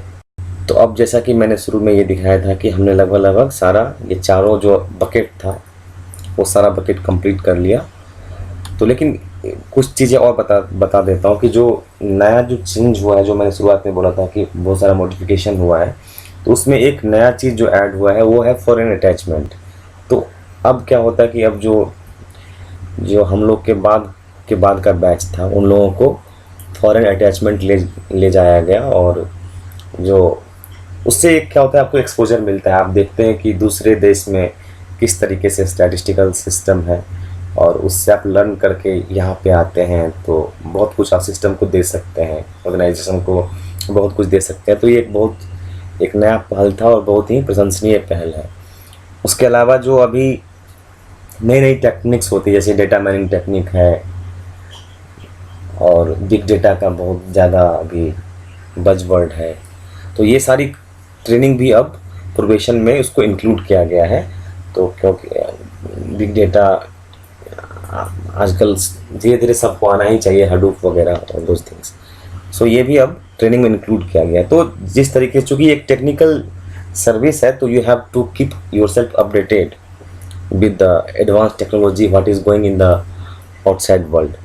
के साथ ये जो है कुछ मतलब ड्यूरिंग टूर जो रैंडम क्लिक्स होता है, तो हमने अब जो अभी तक था इतना लंबा मैंने बताया है, तो ब्रीफ अबाउट ISS बताया था, वाई ट्रेनिंग एट ऑल। तो आप अब शायद आपको लगता हो कि हाँ यार, इतना कुछ तो हम खुद से नहीं सीख सकते हैं, तो उसके लिए ट्रेनिंग की ज़रूरत होती है, ग्रूमिंग के लिए ज़रूरत है ट्रेनिंग की। आई थिंक कि आप ऐसा मानते हैं मेरी तरह। और फिर मैंने अपना experience share, although it might be subjective, लेकिन मैंने किया। तो मैं ऐसा होप कर रहा हूँ कि आपको जो है ये जो मैंने बताया, ये किसी न किसी तरीके से आपको यूज़फुल हुआ। जैसे कि हो सकता है जो एस्पायरेंट्स अगर इसे देख रहे होंगे तो उनको ये मोटिवेट किया होगा इस सर्विस में आने के लिए, या फिर वो और इसको लेकर के और उत्सुक हो रहे होंगे।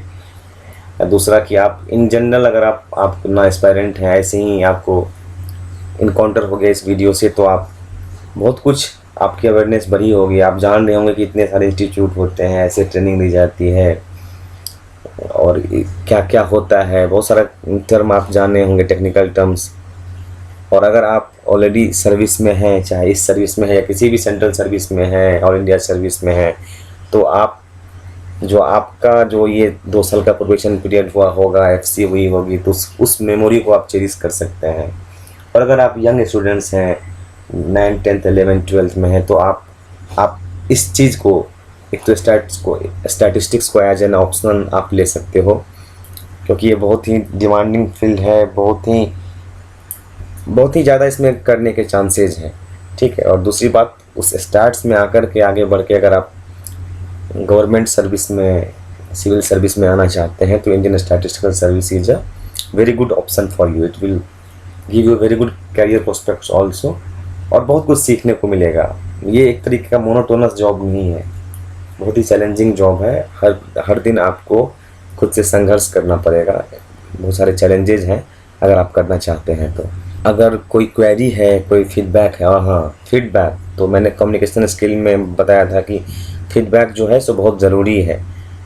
जब मुझे फीडबैक मिलेगा तभी मुझे समझ में आएगी कि मेरी क्या वीकनेस है, और मैं फिर वहाँ से शुरू करूँगा खुद को आगे सीखना। और चूँकि लर्निंग इज़ अ ताउम्र का प्रोसेस है, चलते रहता है, तो इसलिए मैं, अगर आपको देना है कोई क्वेरी, कोई फीडबैक, और मैं तो रिक्वेस्ट करूँगा कि आप बिल्कुल दीजिए, तो आप मुझे ईमेल कर दीजिए। ये है मेरा ईमेल एड्रेस, और I will try my best to respond back. लेकिन ये जो है ये एक स्टोकेस्टिक इवेंट है, ठीक है। तो जैसे जैसे टाइम बढ़ेगा, as T time tends to infinity, the probability of replying you back will increase, so please have patience. और इसके साथ ही मैं ख़त्म कर रहा हूँ। Thank you so much.